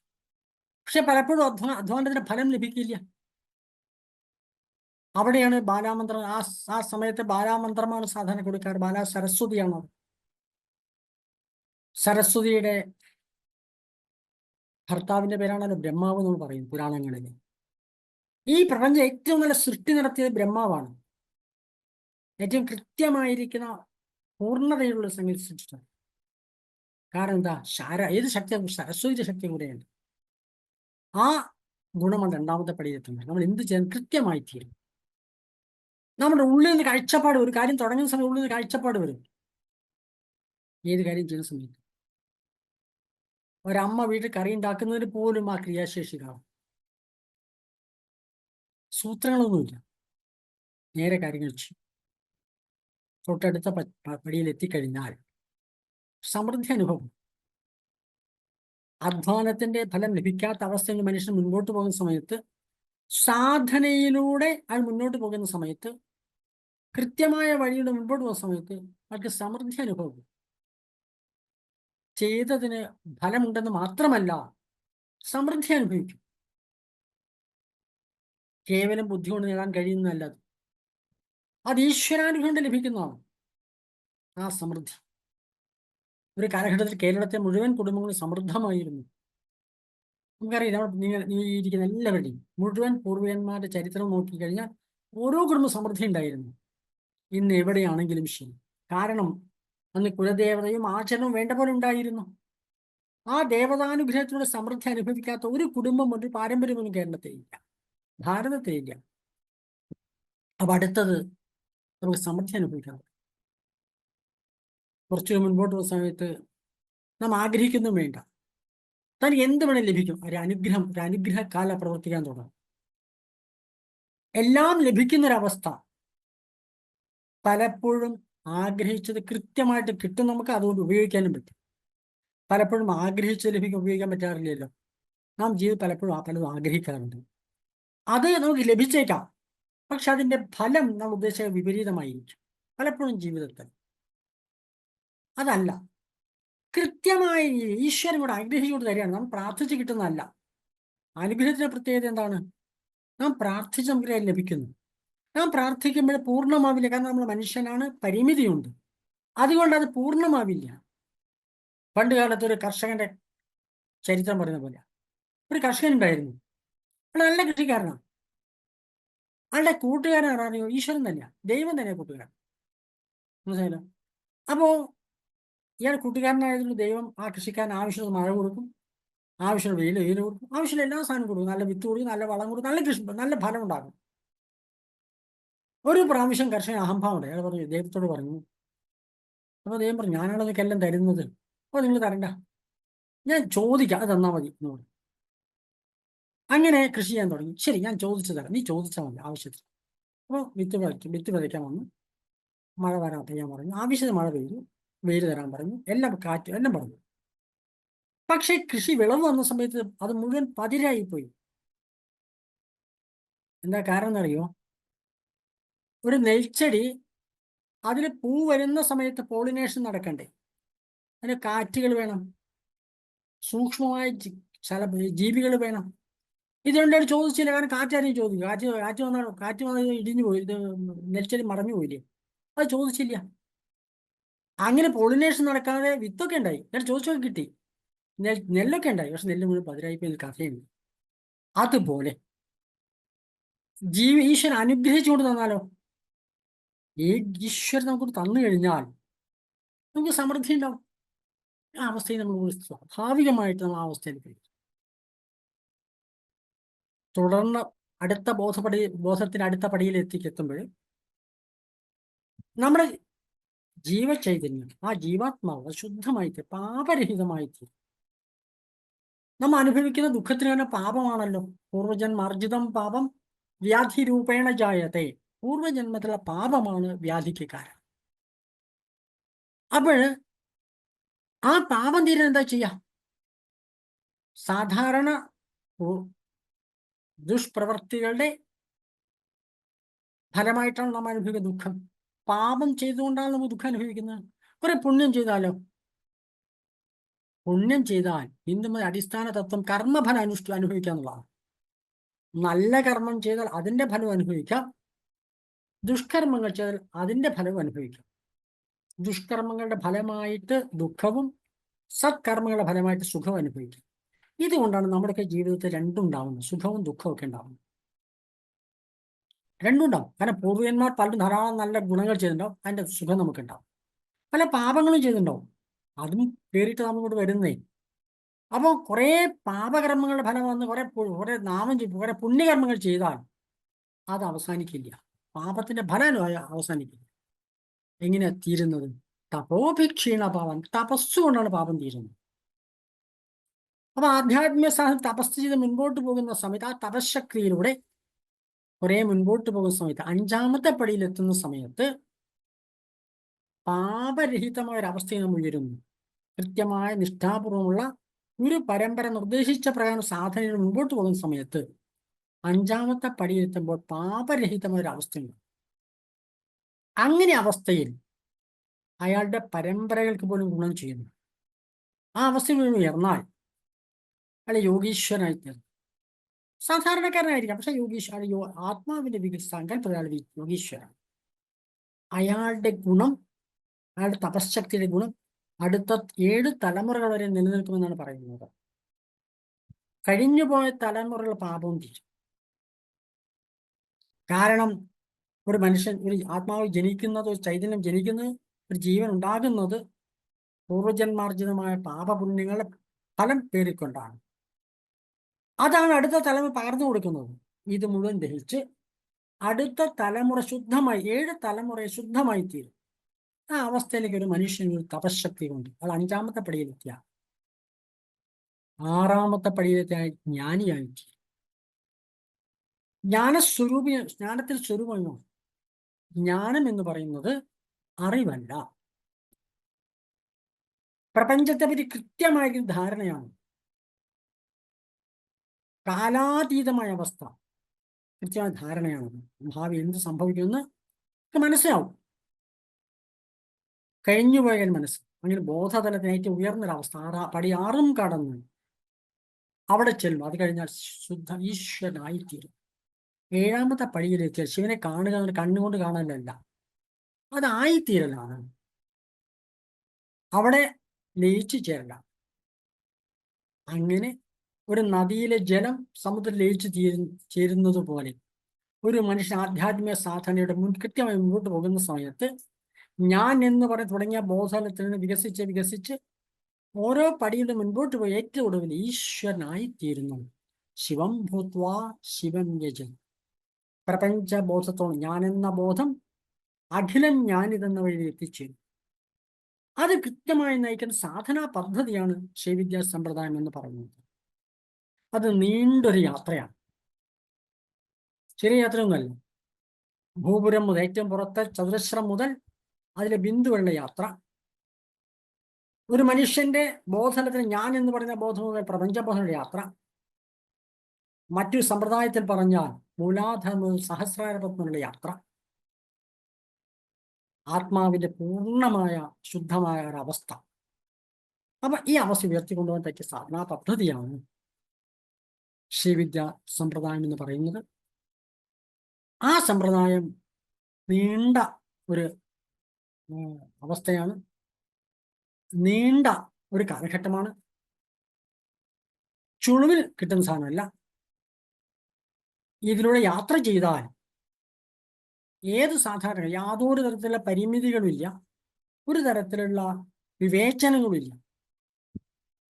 ആത്മാവിന്റെ വികാസം ആർക്ക് ആഗ്രഹിക്കുന്നു അവർക്ക് നമ്മൾ യാത്ര ചെയ്യാവുന്ന, ബുദ്ധി കൊണ്ട് അറിയാൻ അല്ല. ഈ ക്ലാസ്സിലെ സ്വഭാവം അറിയാൻ വേണ്ടി ആരും ഇവിടെ വരണ്ട. ഒന്നും അറിയാനില്ല, കാരണം പുതുതായിട്ടൊന്നും പറയാനില്ല. സാധന ചെയ്യാൻ താല്പര്യമുണ്ടാവും. സാധനയിലൂടെ ഈശ്വര സാക്ഷാത്കാരം ഉണ്ടാകാൻ ആഗ്രഹിക്കുന്നു. സമഗ്രമായ പരിവർത്തനം തൻ്റെ ജീവിതത്തിൽ തൻ്റെ പരമ്പരയുടെ പരിവർത്തനം ഉണ്ടാകുന്ന ആഗ്രഹിക്കുന്നു. അവർക്ക് ഉപയോഗിക്കാൻ പറ്റിയ ഒരു പദ്ധതിയാണ്. അതിലേക്ക് തന്നെ സ്വാഗതം ചെയ്യുന്നു. അങ്ങനെ വരുന്നവർക്കും അല്ലാത്തവർക്കും എല്ലാവർക്കും വേണ്ടി നമുക്ക് ഈ ക്ലാസ് ആരംഭിക്കും. 2 ബാച്ച് ആരംഭിച്ച് തുടങ്ങിക്കഴിഞ്ഞു. 2.5 വർഷത്തോളം മുൻപോട്ട് പോകുന്നു. ഒരു ബാച്ച് 2.5 വർഷം മുന്നോട്ട് പോകുന്നു. എല്ലാ വെള്ളിയാഴ്ചകളും ക്ലാസ് നടക്കുന്നുണ്ട്. പിന്നെ പ്രത്യേകത ക്ലാസ് മുഴുവൻ ഓൺലൈനും, മന്ത്രോപദേശം ഓഫ്ലൈൻ വരും. കൃത്യമായ 2-3 ദിവസങ്ങളുടെ ക്യാമ്പുകളുണ്ടാവും. ആ ക്യാമ്പിൽ മന്ത്രോപദേശം കൊടുക്കാം. സാമാന്യേന പ്രധാനപ്പെട്ട മന്ത്രങ്ങൾ കൂടി അങ്ങനെയാണ് കൊടുക്കുന്നത്. അപ്പോൾ 2 കൂടി കൊണ്ടുപോകും. കാരണം മന്ത്രോപദേശം എന്ന് പറഞ്ഞാൽ ഗുരു ശിഷ്യൻ നേരിട്ട് കൊടുക്കേണ്ടതാണ്. ഗുരു നേരിട്ട് സ്വീകരിക്കാൻ, ഗുരു പരമ്പര നേരിട്ട് സ്വീകരിക്കേണ്ടതാണ്. അതിനുള്ളത് ഓഫ്ലൈൻ ആയിട്ട്. പിന്നെ ക്ലാസ്സുകൾ വൈജ്ഞാനികമാണ്, അത് ജ്ഞാനപരമല്ല, വൈജ്ഞാനികമാണ്. അത് ഓൺലൈനായിട്ട് കൊടുക്കും. സാമാന്യം എല്ലാവർക്കുമായിട്ട് കൊടുക്കണം. ഈ 2 ക്ലാസ് നടക്കുന്നുണ്ട്. അതുവരെ ഇപ്പൊ ക്ലാസ് തുടങ്ങുന്ന പുതുതായിട്ട് ചേരാൻ ഉദ്ദേശിക്കുന്നവർക്കും ഇവിടെ വന്നിരിക്കുന്ന മുഴുവൻ ആളുകൾക്കും വേണ്ടിയിട്ട് ആദ്യത്തെ ഒരു പാഠം നിങ്ങൾ തുടങ്ങി വെക്കാം. നിങ്ങൾ അനുഷ്ഠിക്കേണ്ട ഒരു കാര്യം, ക്ലാസ് തുടങ്ങുന്നത് വരെ നിങ്ങൾ ചെയ്യേണ്ട ഒരു കാര്യം, അത് ഞാൻ പറഞ്ഞു. വളരെ ലളിതമാണത്. ഭസ്മധാരണം, പഞ്ചാക്ഷര ജപം. ഇത് ക്ലാസ് ഉദ്ദേശിക്കുന്നവരെല്ലാവരും കൃത്യമായിട്ട് 1008 നമഃശിവായ നിത്യേന ജപിക്കണം. ഭസ്മം ധരിക്കണം. ഈ 2 കാര്യം ചെയ്യണം. അതുകൊണ്ട് ഭസ്മധാരണത്തിന്റെ എങ്ങനെയാണ് ചെയ്യേണ്ടത് എന്നും അതിന്റെ വിശദീകരണവും ഇപ്പോൾ തരാം. പഞ്ചാക്ഷര ജപം ചെയ്യണം. കേട്ടല്ലോ. ഭസ്മധാരണം നിർബന്ധമാണ്. അഭിമാനപൂർവ്വം ഭസ്മം ധരിക്കാൻ നമുക്ക് പറ്റണം. മാത്രമല്ല സമൂഹത്തിൽ മുൻപോട്ട് പോകുന്ന സമയത്ത് ഭസ്മം ധരിച്ചുകൊണ്ട് മുൻപോട്ട് നമുക്ക് കഴിയണം. അതാണ് കുംഭമേള. ലോകം മുഴുവൻ അറിയാം എന്താണ് ഭസ്മധാരണം. ആദ്യമേ കളിയാക്കില്ല. കാരണം എന്താ, ഭാരതത്തിൽ 50 കോടി ജനങ്ങളാണ് കുംഭമേളയിൽ പോയിട്ട് സ്നാനം ചെയ്തത്. ഇത്രയും വലിയ ലോകം മുഴുവൻ ഞെട്ടിപ്പോയ സംഭവമാണ്. അവിടെ പോകുന്ന ആളുകൾ മുഴുവൻ ഭസ്മം തൊടും. അപ്പം കേരളത്തിലെ പഴയ സാഹചര്യമല്ലേ ഇപ്പോൾ ഉള്ളത്. നാം ഭസ്മം തൊടുന്ന ഒളിച്ചൊന്നും തൊടണ്ട. അഭിമാനപൂർവ്വം ഭസ്മം ധരിക്കണം, ചന്ദനം ധരിക്കണം, കുങ്കുമം ധരിക്കണം. എല്ലാം സാധന നമ്മുടെ ശരീരത്തിനാണ് സാധന തുടങ്ങേണ്ടത്. കഴിഞ്ഞ പ്രാവശ്യം പറഞ്ഞു, ശരീരം വളരെ പവിത്രമാണ്. നമുക്ക് ഒരു ആധ്യാത്മിക സാധന, താന്ത്രിക സാധന ശരീരം ഏറ്റവും പവിത്രമാണ്. കാരണം ഈശ്വരന്റെ ഇരിപ്പിടമാണ് ശരീരം. എൻ്റെ ഉള്ളിൽ ഈശ്വരനുണ്ട്. ഒരു ശ്രീകോവിൽ ദേവതയെ പ്രതിഷ്ഠിക്കുന്നത് കൊണ്ട് അത് പവിത്രമായി തീരുന്ന പോലെ തന്നെ എൻ്റെ ഉള്ളിൽ ഈശ്വരനുള്ളത് കൊണ്ട് ഇത് പവിത്രമാണ്. ആ ഈശ്വരനേക്കുള്ള ആരാധന ആദ്യം ചെയ്യേണ്ടത്. ആരാധനാ ക്രമത്തിൽ ഒന്നാമത്തേതാണ് ഭസ്മധാരണം. ഇടത് കയ്യിൽ ഭസ്മം എടുക്കുക, വലത് കയ്യിൽ വെള്ളം എടുത്ത് വലത് കൈ മോതിരം വെള്ളം കുറച്ച് വെള്ളം കൊണ്ട് ഒഴിക്കുക. ഓം നമഃശിവായ ജപിച്ച് കുഴയ്ക്കുക. എന്നിട്ട് ശിരസ് തൊട്ടുകൊണ്ട് ഓം ഈശാനായ നമ എന്ന് പറയാം. നെറ്റിയിൽ ഓം തത്പുരുഷായ നമ, തിരിച്ചും ഓം തത്പുരുഷായ നമ. നെഞ്ചിൽ ഓം അഘോരേഭ്യോ നമ, തിരിച്ചും ഓം അഘോരേഭ്യോ നമ. ഇടത് കൈയിലും വാമദേവായ നമ, വലത് കൈയിലും വാമദേവായ നമ. കൈമുട്ടുകളിൽ 2 ഓം നമഃശിവായ, മണിബന്ധങ്ങളിൽ ഓം നമഃശിവായ, വയറിൽ ഓം നമഃശിവായ, നാഭിയിൽ ഓം നമഃശിവായ, പുറകിൽ ഓം നമഃശിവായ, പാർശ്വങ്ങൾ ഓം നമഃശിവായ, പാദങ്ങൾ ഓം നമഃശിവായ. ഇങ്ങനെ പഞ്ചാക്ഷരം ജപിച്ചുകൊണ്ട് മന്ത്രം ജപിച്ചുകൊണ്ട് ഭസ്മം ധരിക്കണം. അതിന് വീഡിയോ നിങ്ങൾക്ക് ഷെയർ ചെയ്യും. ഭസ്മധാരണത്തിന് വീഡിയോ ഉണ്ട്, അത് ഈ ഗ്രൂപ്പിൽ ഷെയർ ചെയ്യും. നിങ്ങൾക്ക് പരിചയമുള്ള എല്ലാവർക്കും കൊടുക്കാം. റെസ്ട്രിക്ഷനില്ല, കാരണം ഇത് എല്ലാവരും ചെയ്യേണ്ടതാണ്. അത് ഏത് ഹിന്ദുവും പ്രഭാതത്തിലും പ്രദോഷവും ചെയ്യേണ്ടതാണ് ഭസ്മധാരണ. എന്താ പ്രത്യേകത? ഭസ്മധാരണ പ്രത്യേകത എന്താ? ശിവം ശുദ്ധമായി, ഇപ്പൊ നമ്മൾ സാധാരണ പറയാം ഈശ്വരൻ നമ്മുടെ ഉള്ളിലുണ്ട്.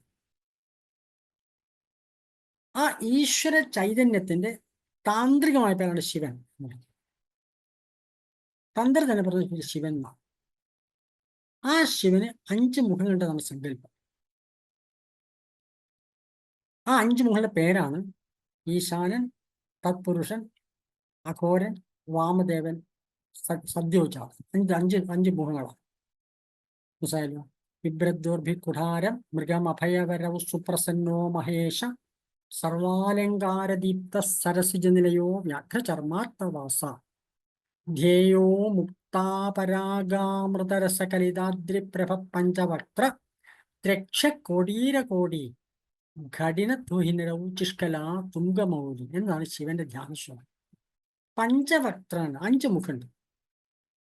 മുകളിലേക്കൊരു മുഖം ആണ് ഈശാനൻ. അപ്പൊ ശിരസ് തൊഴുന്ന ഓം ഈശാനായ നമ, നെറ്റിയിൽ തൊഴുന്ന ഓം തത്പുരുഷായ നമ, നെഞ്ചിൽ തൊടുന്നത് ഓം അഘോരേഭ്യോ നമ, ഇടത് കൈയിൽ വാമദേവായ നമ, വലത് കൈയിൽ സദ്യോജാതായ. പിന്നെ എല്ലാ സന്ധികളിലും കൈമുട്ടുകളിൽ, മണിബന്ധങ്ങളിൽ, വയറിൽ, നാഭിയിൽ, പുറകിൽ, പാർശ്വങ്ങളിൽ, പാദങ്ങളിൽ, ഇത്രയും സ്ഥലങ്ങളിൽ ഓം പഞ്ചാക്ഷരം ജപിച്ചു. അപ്പോൾ ഈശ്വരൻ നമ്മുടെ ഉള്ളിലുണ്ട്. അപ്പൊ ഈ ശരീരം വളരെ പവിത്രമാണ്. മനസ്സിലായി. ഏറ്റവും കൂടുതൽ പടിയാറും കടന്ന് അവിടെ ചെല്ലുമ്പോൾ ശിവനാകുന്നാണല്ലോ സങ്കല്പം. അതിനുശേഷം ആ ശിവന്റെ ചൈതന്യം സ്വീകരിക്കാൻ വേണ്ടിയിട്ട് ശരീരത്തെ തയ്യാറാക്കാൻ വേണ്ടിയിട്ടുള്ള ആഗ്നേയ സ്നാനമാണ് ഭസ്മധാരണം എന്ന് പറയുന്നത്. എൻ്റെ വീഡിയോയിലും ക്ലാസ്സിൽ വരാൻ ആഗ്രഹിക്കുന്ന മുഴുവൻ ആളുകളും നിർബന്ധമായിട്ട് രാവിലെ പ്രഭാതത്തിലും പ്രദോഷത്തിലും അല്ല പുറമെയുള്ളവരുടെ ജീവിത സാഹചര്യം അനുസരിച്ച് ജോലിയുടെ ആ സമയത്ത് അതനുസരിച്ച് ഒരു നേരമെങ്കിലും ഭസ്മം ധരിക്കാം. അത് കഴിഞ്ഞ് പഞ്ചാക്ഷം ജപിക്കാം. പഞ്ചാക്ഷത്തിന് ആകെ ഞാൻ ഉപദേശിക്കണമെന്ന് പറയാം. ശിരസിൽ തൊട്ടുകൊണ്ട് വാമദേവ ഋഷി മേൽച്ചുണ്ടിൽ പങ്ക്തിച്ചന്ത ഹൃദയത്തിൽ സദാശിവരുദ്രോ ദേവത.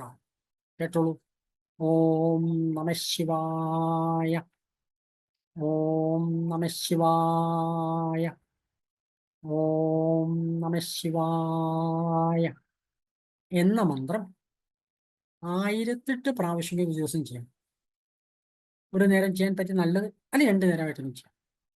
മന്ത്രജപം അവസാനം ശിരസ് തൊട്ട് വാമദേവ ഋഷി പങ്ക്തിച്ചന്ത് സദാശിവ രുദ്രോദ എന്ന് പറയാം. അപ്പൊ ഇത് നിരന്തരമായിട്ട് ചെയ്യാം. 1008 ഭസ്മം ധരിക്കുക, 1008 പ്രാവശ്യം നമഃശിവായി. അങ്ങനെയുള്ളവർക്ക് ക്ലാസ്സിൽ വരാം. ക്ലാസ്സിൽ ചേരുന്ന യോഗ്യത, അടിസ്ഥാന യോഗ്യത സാധനയിൽ താല്പര്യം ഉണ്ടാവുക, സാധന ചെയ്യുക എന്നുള്ളത്. അതുകൊണ്ട് ഇവിടെ അങ്ങോട്ട് തുടങ്ങണം നമ്മൾ ക്ലാസ്. കൃത്യമായ ക്ലാസ് തുടങ്ങുന്നത് നമുക്ക് അടുത്ത ദിവസം അറിയിക്കും, അനൗൺസ് ചെയ്യും. അതിന് ശേഷമാണ് ക്ലാസ് ആരംഭിക്കുള്ളൂ. അതിൻ്റെ പുനർജന്മ നിയമാവലി അനുസരിച്ച് ജോയിൻ ചെയ്യാൻ നിങ്ങൾക്ക് താല്പര്യമുള്ളവർക്ക് പറയാം, പ്രേരിപ്പിക്കാം.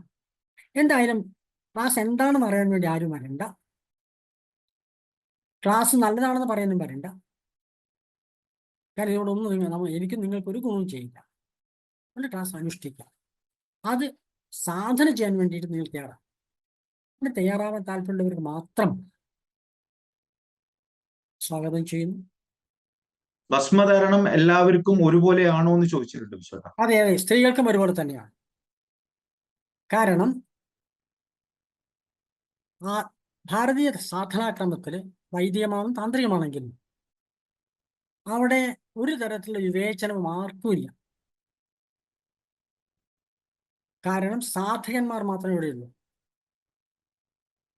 സ്ത്രീയും പുരുഷനും എന്ന സങ്കല്പത്തിലൂടെ വരിക വേണ്ട സാധകന്മാരേ ഉള്ളൂ. സാധകന്മാർക്ക് എല്ലാവരും പോലെ തന്നെ. ചോദ്യം അതാണല്ലോ, സ്ത്രീകൾക്ക് ചെയ്യാൻ പറ്റുമോ, ഭസ്മം നനച്ചു തൊടാൻ പറ്റുമോ സംശയമാണ്.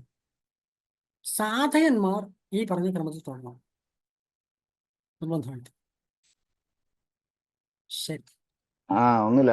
നമ്മൾ ഈ 1008 പ്രാവശ്യം വാമജപം ജപിക്കണ എണ്ണമെങ്കിൽ എങ്ങനെയാ എണ്ണാൻ പറ്റുമോ? അത് മാല വാങ്ങിക്കാൻ കിട്ടും. നമ്മളെ തുളസി മാലയും പലതരം മാലകൾ വാങ്ങിക്കാൻ കിട്ടും. പൂജാ സ്റ്റോറിൽ പോയാൽ 108 മണി ഉണ്ടാവും.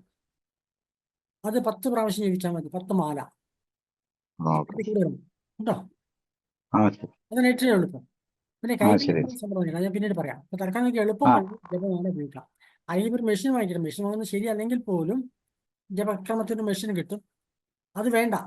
അത് ആ മെഷീനേക്കാൾ നല്ലത് മാല ഉപയോഗിക്കുന്നതാണ്.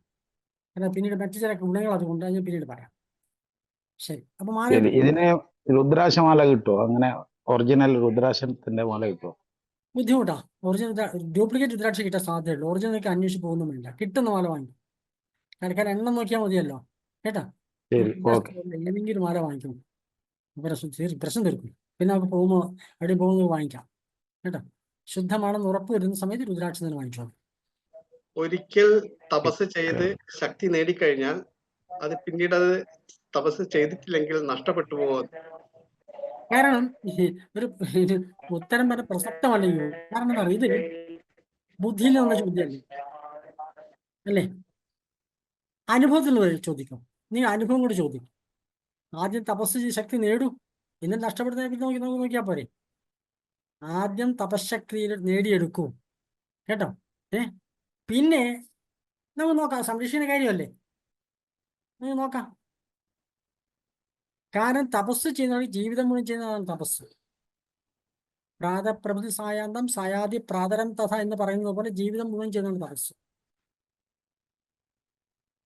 നേടിയെടുത്ത സമ്പത്ത് നഷ്ടപ്പെടാം, നേടിയെടുത്ത സ്വത്ത് നഷ്ടപ്പെടാം, എന്ത് നഷ്ടപ്പെടാം. പക്ഷെ നേടിയെടുത്ത വിദ്യ നഷ്ടപ്പെടില്ല. അതാണ് കാരണം. അതുകൊണ്ട് നിങ്ങൾ നേടിയെടുക്കും ആദ്യം. എന്നിട്ട് നഷ്ടപ്പെടുന്ന നമ്മൾ വിഷമിക്കേണ്ട കാര്യമുള്ളൂ. നേടിയെടുക്കാത്ത കാലത്തൊന്നും നേടിയെടുക്കാത്ത ഒരു കാര്യം നഷ്ടപ്പെടുന്നത് ഇപ്പോഴേ ചിന്തിക്കേണ്ട കാര്യമില്ലല്ലോ. നേടിയെടുക്കും, ഒന്ന് നോക്കാം കേട്ടോ. ശരി. യജ്ഞോപവീതത്തിന്റെ പ്രാധാന്യം ഒന്ന് പറഞ്ഞു തരാമോ? യജ്ഞോപവീതം എന്ന് പറയുന്നത് ഗായത്രി മന്ത്ര ഉപദേശ സമയത്ത് കൊടുക്കുന്നതാണ് യജ്ഞോപവീതം. പണ്ട് കാലത്ത് ഗുരുകുലങ്ങളിൽ ഗായത്രി ദേവത തന്നെയാണ് യജ്ഞോപവീതം. ഒരു ക്ഷേത്രത്തില് ആ പ്രാണപ്രതിഷ്ഠയ്ക്ക് മുമ്പേ അവിടെ പ്രതിമ സ്ഥാപിക്കുന്നു, ആ ദേവതയുടെ വിഗ്രഹം സ്ഥാപിക്കുന്നു. ഇതുപോലെ ഒരു മനുഷ്യനാകുന്ന ദേവാലയത്തിൽ ഗായത്രി മന്ത്രം പ്രതിഷ്ഠിക്കുന്ന സമയത്ത് ചെയ്യുന്ന ദേവതയുടെ പ്രതിഷ്ഠയാണ് യജ്ഞോപവീതം എന്ന് പറയുന്നത്. അതിന്റെ പ്രത്യേകത അത് ഗായത്രി തന്നെയാണ് എന്ന പ്രത്യേകത. പണ്ട് ശ്രീരാം ശരണാചാര്യൻ ഗായത്രി മഹാവിജ്ഞാനം എന്ന പുസ്തകം എഴുതി, ആ പുസ്തകം വിശദമായിട്ട് പറഞ്ഞു കാര്യം. അതുകൊണ്ട് ദേവത തന്നെയാണ് യജ്ഞോപവീതം. അത് കേവലം ഒരു അടയാളമല്ല, പ്രതിഷ്ഠ തന്നെയാണ്. ശക്തി പഞ്ചാക്ഷരം ജപിക്കാമോ? ഏത് മന്ത്രം, അത് മന്ത്രമാണ്. ഏത് മന്ത്രവും ഉപദേശ രൂപേണ ജപിക്കാം. മന്ത്രം കൊണ്ട് ജപിക്കാൻ പറ്റുമല്ലോ, ഉപദേശ രൂപേണ ഏത് മന്ത്രം. നാമം ജപിക്കാനല്ല. അപ്പം നമശിവായ, ഓം നമോ നാരായണ, ഇതൊക്കെ നാമങ്ങളാണ്. ഹരേ രാമ ഹരേ കൃഷ്ണ, ഇതൊക്കെ നാമങ്ങളാണ്. നാമം ആർക്കും ജപിക്കാം. പക്ഷെ മന്ത്രഭാവന ജപിക്കുന്ന സമയത്ത് ഉപദേശം വേണം. ഉപദേശം ആർക്കും ജപിക്കാം. വിശുദ്ധ ആർത്തവ സമയത്ത് മന്ത്രം ചൊല്ലാൻ പാടുണ്ടോ? ക്ലാസ്സിൽ വന്ന് മുന്നോട്ട് പോകുമ്പോൾ പറയാം. ഇപ്പോൾ അവരെന്താണോ അനുവർത്തനം ചെയ്യട്ടെ, ക്ലാസ്സിൽ ഒന്ന് മുന്നോട്ട് പോകട്ടെ, അപ്പം നമുക്ക് പറയാം കേട്ടോ. ഇപ്പോൾ അവർ ചെയ്യുന്നത് ചെയ്യട്ടെ. ഇപ്പം മന്ത്രദോഷം കിട്ടിയില്ലല്ലോ. പിന്നെ നാമം ജപിക്കാം. കാരണം ഋതുവായ പെണ്ണിനും ഇരപ്പനും ദാഹകനും പതിനും അഗ്നിയജനം ചെയ്ത ദിവസം നാമം ജപിക്കാമെന്ന് എഴുത്തച്ഛൻ പറഞ്ഞിട്ടുണ്ട്. അതുകൊണ്ട് നാമം ജപിക്കാൻ ആശംസകളൊന്നും ബാധകമല്ല എന്ന് എഴുത്തച്ഛൻ പറഞ്ഞിട്ടുണ്ട്. പിന്നെ മന്ത്രജപത്തിന്റെ കാര്യം മുന്നോട്ട് പോകുമ്പോൾ പറയാം. ഒരാൾ ചോദിച്ചു, ഓം നമശിവായ എന്നാണ് ജപിക്കേണ്ടത്. ചേട്ടാ, നമ്മുടെ കോവിഡ് സമയത്ത് ഓൺലൈനായി നടന്ന ഗായത്രി മന്ത്രോപദേശവുമായി ബന്ധപ്പെട്ട ക്ലാസ്സിൽ പങ്കെടുത്തിരുന്നു. അതിനുശേഷം തുടർച്ചയായി തന്നെ അത് കണ്ടിന്യൂ ചെയ്ത് പോകുന്നുണ്ട്. ഗായത്രി ജപവും സന്ധ്യാവന്ദനം എല്ലാം തന്നെ, ഭസ്മധാരണം, സന്ധ്യാവന്ദനം എല്ലാം ചേട്ടൻ പഠിപ്പിച്ചു വന്ന് അതേപടി ചെയ്യുന്നുണ്ട്. അത് തുടർന്ന് പോയാൽ മതിയോ? തുടർന്ന് പോകണം. അത് നിർത്തി വയ്ക്കാൻ പാടില്ല. ഒന്നും നിങ്ങൾക്ക് ഏതെങ്കിലും പരമ്പര എവിടുന്നെങ്കിലും ഉപദേശങ്ങൾ കിട്ടിയിട്ട് അത് ഒന്നും നിർത്താൻ പാടില്ല. ഈ ക്ലാസ് വരുന്നത് നിർത്താൻ ആവശ്യമില്ല, തുടരണം കേട്ടോ. വിശ്വേട്ടന്റെ ക്ലാസ്സിൽ നിന്ന് തന്നെയാണ്, വിശ്വേട്ടൻ തന്നെയാണ് നമ്മുടെ കോവിഡ് കാലത്ത് നടന്ന നമ്മുടെ ഓൺലൈൻ ക്ലാസ്സിൽ നിന്നാണ് ഗായത്രി ഉപദേശിച്ചു തന്നത്. അന്ന് നിർത്തേണ്ട ആവശ്യമില്ല. ചേട്ടാ, ഗുരു പരദേവത, വീട്ടിൽ ഗുരു പരദേവതയുണ്ട്, അറയും വാളും ഉണ്ട്. ആ സാധന ചെയ്യുമ്പോൾ പരദേവതയെ ധ്യാനിക്കണോ? ഈ ക്ലാസ്സിനകത്ത് കുലദേവതാചരണം കൃത്യമായി പറയുന്നുണ്ട്. അത് ഈ ക്ലാസ്സിന്റെ ഭാഗമാണത്. അതൊന്നും വിശദമായിട്ട് ചെയ്യാം. ഇപ്പോൾ ചെയ്യുന്നവർക്ക് നിർത്തണ്ട. അത് നമ്മുടെ സാധന ഈ ക്ലാസ്സിന്റെ ഭാഗമായിട്ട് കുലദേവത, ആ കുലഗുരു, ഇവരെ ആരാധിക്കാൻ വേണ്ടി കൃത്യമായിട്ട് ആരാധിക്കാനുള്ള പദ്ധതി ഈ ക്ലാസ്സിന്റെ ഭാഗമാണ്. അത് വിഷയമായിട്ട് എടുക്കാം കേട്ടോ. അല്ലെ മനോജ്, ക്ലാസ് നമ്മളൊരു സബ്ജക്റ്റാണ് കേട്ടോ. അടുത്തത്, ശ്രീവിദ്യയും മഹാവിദ്യയും ഒന്നാണോ? ലളിതാ സഹസ്രം രണ്ട് വാക്കുകളല്ലേ. ഏറ്റവും വലിയ വിദ്യയാണ് ശ്രീവിദ്യ. ഇതേ സഹസ്രാമത്തെ സൂചിച്ചിട്ടുണ്ട്. ചൈതന്യം നേടിയിട്ടുണ്ട് എന്ന് എങ്ങനെ മനസ്സിലാവും? ചൈതന്യം നേടുമ്പോൾ മനസ്സിലാവും. കാരണം ദാഹം മാറി എങ്ങനെ മനസ്സിലാവുക? മനസ്സിലാകുന്നേതാ മനസ്സിലാവുന്ന കാര്യമൊന്നുമില്ലല്ലോ. ദാഹം മാറി വെള്ളം കുടിച്ചാൽ ദാഹിച്ച വെള്ളം കുടിക്കും, അത്രയേ ഉള്ളൂ. മന്ത്രം ജപിക്കേണ്ടത് ഓം നമഃശിവായ എന്നാണോ, ഓം നമഃശിവായ ഓം എന്നാണോ? ഓം നമഃശിവായ ആണ് മന്ത്രം. 5 പഞ്ചാക്ഷരമാണ്. ഏത് മന്ത്രം ജപിക്കും ആദ്യം ഓം ചേർക്കാം, എന്നിട്ട് ഓം നമഃശിവായ ജപിക്കും. നമ്മുടെ ഉപദേശമാണ്, നമ്മുടെ സമ്പ്രദായം. ഭസ്മം നനച്ചിടാമോ? ഭസ്മം നനച്ചിട്ടാണ് തൊടേണ്ടത്, അത് എപ്പോഴാണ്? ഭസ്മം എടുത്ത് വലതയിൽ ജലമെടുത്ത് മോതിരവിലോട്ട് ഒഴിച്ച് അത് ഓം നമഃശിവായ എന്ന് കുഴക്കണം. നനച്ചിട്ടാണ് ചെയ്യാൻ. വലയിൽ മോതിരവില്ലുള്ള വെള്ളം ഒഴിക്കേണ്ടത്. അത് കാലത്തും വൈകിട്ടും നനച്ചിട്ട് തന്നെയല്ലേ? അതെ. ഭസ്മധാരണം നടത്തിയതിന് ശേഷം അതിനുശേഷം ഈ ഡ്യൂട്ടിക്കൊക്കെ പോകുന്ന ആൾക്കാരുണ്ടേ. അപ്പം അവർക്കത് തുടരണമെന്ന് നിർബന്ധമുണ്ടോ? അതോ അത് മായ്ച്ചിട്ട് പോകാമോ? അങ്ങനെ എന്തെങ്കിലും ഒന്ന് എവിടെയാ അങ്ങനെ ജോലി? ചെയ്യാമോ? അജിത്ത് എവിടെയാ ജോലി? ഞാൻ കണ്ടക്ടറാണ്. ആ KSRTC. ഇതെനിക്ക് മനസ്സിലാവും നിങ്ങൾ ഭാഷ ധരിക്കുന്ന ആളാണ് കേട്ടല്ലോ. ധൈര്യം ആ, ഉണ്ടെങ്കിൽ, ആ, ആ, ആത്മവിശ്വാസം ഉണ്ടെങ്കിൽ, ആ, ഹിന്ദുവാണെന്ന് അഭിമാനം ഉണ്ടെങ്കിൽ ഉണ്ടെങ്കിൽ കേട്ടോ. അല്ല, ശരി. കുറച്ച് മെല്ലെ ഉണ്ടായി വരുന്നു മാത്രമേ ഉള്ളൂ. ഇപ്പൊ അടുത്ത കുറച്ച് പറഞ്ഞുകൊണ്ട് മാറ്റം വരും. ഞാൻ പറഞ്ഞല്ലോ, ആ, കുംഭമേളയും നമ്മളുടെ പല ആചാരങ്ങളും ലോകം മുഴുവൻ മനസ്സിലായി. അതെ, അതെ. അപ്പം ആൾക്ക് ബഹുമാനം കൂടി തുടങ്ങുന്ന സാധനമായിട്ടാണ്, പഴയതുപോലെയല്ല. ആ, ആ, ആ, ആ, ആ. അതുകൊണ്ട് ഹൈന്ദവ വിശ്വാസവും ഹൈന്ദവ ധർമ്മവും ലോകത്ത് കീഴടക്കാൻ പോകുന്ന കാലഘട്ടമാണ്. ഹരി ഓം, ഹരി ഓം. അതുകൊണ്ട് അതിന്റെ മുൻപന്തിയിൽ നിൽക്കണമെങ്കിൽ ഇപ്പോഴേ ഭസ്മം തൊട്ട് നടന്നു. തുടങ്ങി. അത് ജപിക്കുന്ന സമയത്ത് ഭസ്മം ഇടാറുണ്ട്. അതുപോലെ ആ, എപ്പോഴും ജപിക്കാലോ. അതെ. കണ്ടക്ടറിക്കുമ്പോഴും ഏറ്റവും സുഖം ജപിക്കാൻ നല്ല യാത്ര ചെയ്യുമ്പോഴാണ്. വിശുദ്ധ സ്ത്രീകളുടെയും പുരുഷന്മാരുടെയും വസ്ത്രധാരണം വ്യത്യാസമുണ്ടല്ലോ. അപ്പോൾ ഭസ്മധാരണം എങ്ങനെ ചെയ്യാം എന്നാണ്. മനസ്സിലായില്ല? സ്ത്രീകളുടെയും പുരുഷന്മാരുടെയും വസ്ത്രധാരണം വ്യത്യാസമാണല്ലോ. അദ്ദേഹം ജീവിക്കുന്ന സമൂഹത്തിൽ തന്നെയാണ് ഞാനും ജീവിക്കുന്നത്. അതുകൊണ്ട് അത്രയും പേര് എനിക്കും ആ കാര്യത്തിലുള്ളൂ. ശരി. വിശുദ്ധ കുലദേവത അറിയില്ല എങ്കിൽ എന്താണ് ചെയ്യേണ്ടത്? കുലദേവത നിങ്ങളുടെ ഉള്ളിലുണ്ട്. കാരണം കുലഗുരുവിനെ പ്രതിഷ്ഠിച്ച ഗുരുനാഥൻ ജൈവശാസ്ത്രം നിങ്ങളുടെ പൂർവികനാണ്. അത് പ്രതിഷ്ഠിച്ചത്, ആ കുലദേവതയെ പ്രതിഷ്ഠിച്ചത് ഒരു ഗുരുനാഥനാണ്. ആ ഗുരുനാഥന്റെ ഉള്ളിൽ വളർത്തിയെടുത്ത ചൈതന്യത്തെയാണ് ദേവതാരൂപേണ പ്രതിഷ്ഠിക്കുന്നത്. ജൈവശാസ്ത്രപരമായിട്ട് അതേ ചൈതന്യം തന്നെയാണ് ഇനി അറ്റത്ത് നിൽക്കുന്ന നിങ്ങളുടെ ഉള്ളിലുള്ളത്. നിങ്ങൾ വിളിച്ചാൽ വിളി കേൾക്കാൻ കൊള്ളുകയാണ്. നിങ്ങൾ ഉള്ളിലേക്ക് നോക്കി വിളിച്ചാൽ മതി. സങ്കല്പിച്ചാൽ അവിടെ ദേവത ഉണ്ടാകും എന്ന അനുഭവം കൊണ്ട് പറയാൻ കഴിഞ്ഞ 30 വർഷത്തെ അനുഭവം അതാണ്. പുള്ളി കുലദേവത അന്വേഷിച്ചും പോണ്ട. എൻ്റെ അമ്മയെ എന്ന് ഉറക്കെ വിളിച്ചാൽ, എൻ്റെ ഗുരു കാരണവരെ എന്ന് വിളിച്ചാൽ അവിടെ വരും. യാതൊരു സംശയം കരുതുന്നില്ല. ശരി. ബ്രഹ്മാവിന്റെ ഭാര്യയാണോ മകളാണോ സരസ്വതി ദേവി? ഈ ക്രൈസ്തവ സങ്കല്പത്തിലാണ് മനുഷ്യരൂപേണ, മനുഷ്യന്റെ അതേ തത്തുല്യമായിട്ട് ഈശ്വരനെ സങ്കല്പിച്ചിരിക്കുന്നത്. പുരാണ കഥകളിലാണ് ബ്രഹ്മാവിന്റെ ഭാര്യയും മകളും ഒക്കെ ആയിട്ട് പറയുന്നത്. പുരാണം കഥയാണ്. ആധുനിക കാലത്തെ കഥകളെ പോലെ തന്നെ പരിമിതി പുരാണത്തിനുണ്ട്. കഥയാണ്, സത്യമല്ല, ശാസ്ത്രമല്ല. ഇവിടെ നമുക്ക് കൈകാര്യം തന്ത്രശാസ്ത്രമാണ്. ഇത് ബ്രഹ്മാവ് എന്ന് പറഞ്ഞൊരു ഗുണമാണ്. സരസ്വതി എന്നൊരു വേറൊരു ഗുണമാണ്. സാധാരണക്കാരന് പറഞ്ഞു കൊടുക്കാൻ വേണ്ടി, മനസ്സിലാക്കാൻ വേണ്ടിയിട്ട് ബ്രഹ്മാവിന്റെ മകളാണെന്നും പത്നിയാണെന്നും ശക്തിയാണെന്നും പറയും. സരസ്വതി ശക്തി സഹിതനായി ബ്രഹ്മാവ് എന്നാണ് പറയാറ്. അതാണ് സങ്കല്പം. അതുകൊണ്ട് കഥകളല്ല ഭാരതീയ ശാസ്ത്രത്തിന്റെ അടിസ്ഥാനം തന്ത്രശാസ്ത്രമാണ്. തന്ത്രശാസ്ത്രത്തിൽ ഇത് മുഴുവൻ ഗുണങ്ങളാണ്. അപ്പോൾ ഒരു ഗുണത്തിന്റെ പത്നിയാണ് മറ്റൊരു ഗുണം എന്ന് പറയാൻ പറ്റുമോ? 2 ഗുണവിശേഷങ്ങളാണ്. അത്രയേ ഉള്ളൂ. അതുകൊണ്ട് നമ്മൾ പുരാണങ്ങളുടെ കഥകളിൽ നിന്ന് കുറച്ച് മോചിതമായിട്ട് കുറച്ചുകൂടി കാര്യങ്ങൾ കാറ്റി ചിന്തിക്കണം. ആ ചിന്തിക്കാനാണ് ഇവിടെ വരുന്നത്. ഈ ക്ലാസ്സിന്റെ സ്വഭാവം തന്നെ അതാണ്. കേവലം കഥകളുടെ അടിസ്ഥാനത്തിലല്ല. കഥ കേവലം കഥകളാണ്. പണ്ട് കാലത്ത് ഏറ്റവും കൂടുതൽ കഥകൾ പറഞ്ഞ ആരാ? മുത്തശ്ശിമാരാണ്. മുത്തശ്ശിമാർ കൊച്ചുകുട്ടികളുടെ കഥകൾ വെച്ച് പറയും. അപ്പോൾ കൊച്ചുകുട്ടികൾ സാധാരണ ജിജ്ഞാസ കൊണ്ട് ചോദിക്കും, എന്തുകൊണ്ട് എന്ന് ചോദിക്കില്ല. അപ്പം മുത്തശ്ശിമാർക്ക് ഉത്തരം മുട്ടും. അപ്പം മുത്തശ്ശിമാർ സാധാരണ കഥ പറയുന്നത് ഒരു എന്താ പറയുക, ഒരു ന്യായം ഉന്നയിക്കും. കഥയിൽ ചോദ്യമില്ല. കാരണം യുക്തിഭദ്രമല്ലത്. ഇത് പുരാണ കഥകൾക്കും ബാധകമാണ്. അത് യുക്തിഭദ്രമല്ല.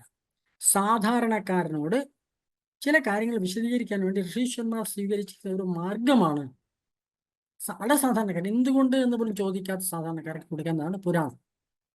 കുറച്ച് മുകളിലേക്ക് ഇപ്പോൾ ഉപനിഷത്തും വേദങ്ങളും തന്ത്രമൊക്കെ ഉണ്ട്. അപ്പൊ തന്ത്രശാസ്ത്ര നിയമം അനുസരിച്ചിട്ടാണ് ഒരു ദേവതയെ വ്യാഖ്യാനിക്കാൻ.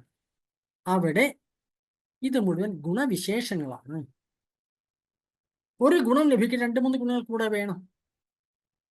ഒരു സൃഷ്ടി കൃത്യമായി നടക്കണമെങ്കിൽ അയാളുടെ ഉള്ളിൽ ഒരു ക്രിയാശേഷി ഉണ്ടാകണം, ഭാവന വേണം. ഭാവനയുടെയും ക്രിയാശേഷിയുടെയും ദേവതയാണ് ആ ശക്തിയാണ് സരസ്വതി.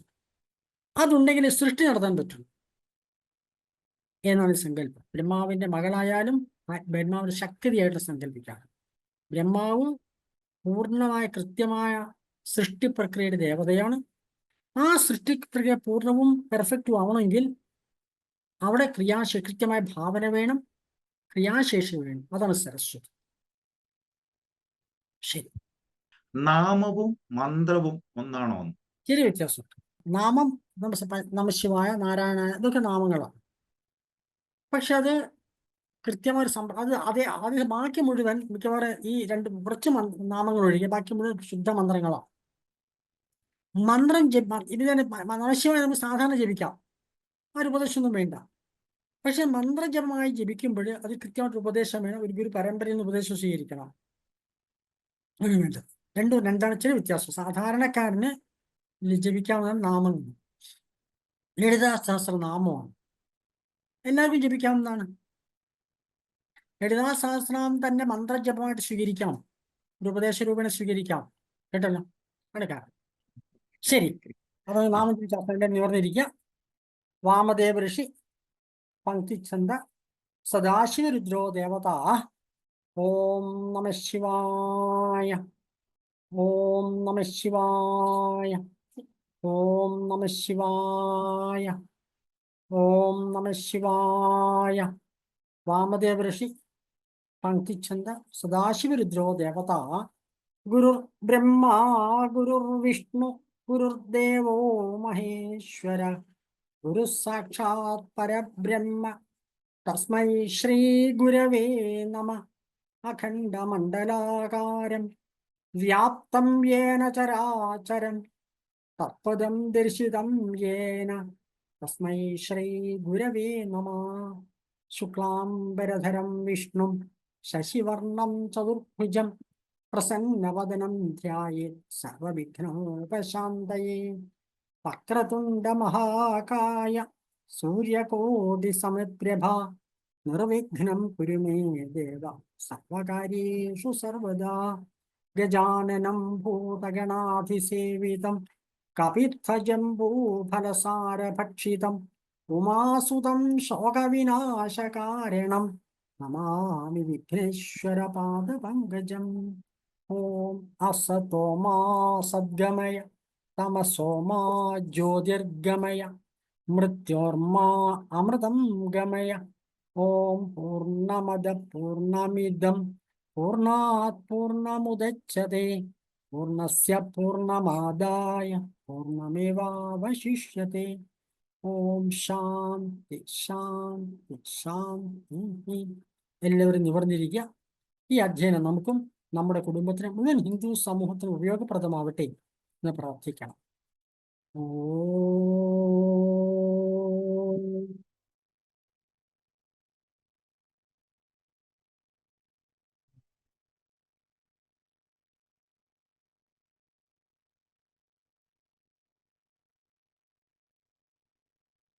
എല്ലാവർക്കും നമസ്കാരം.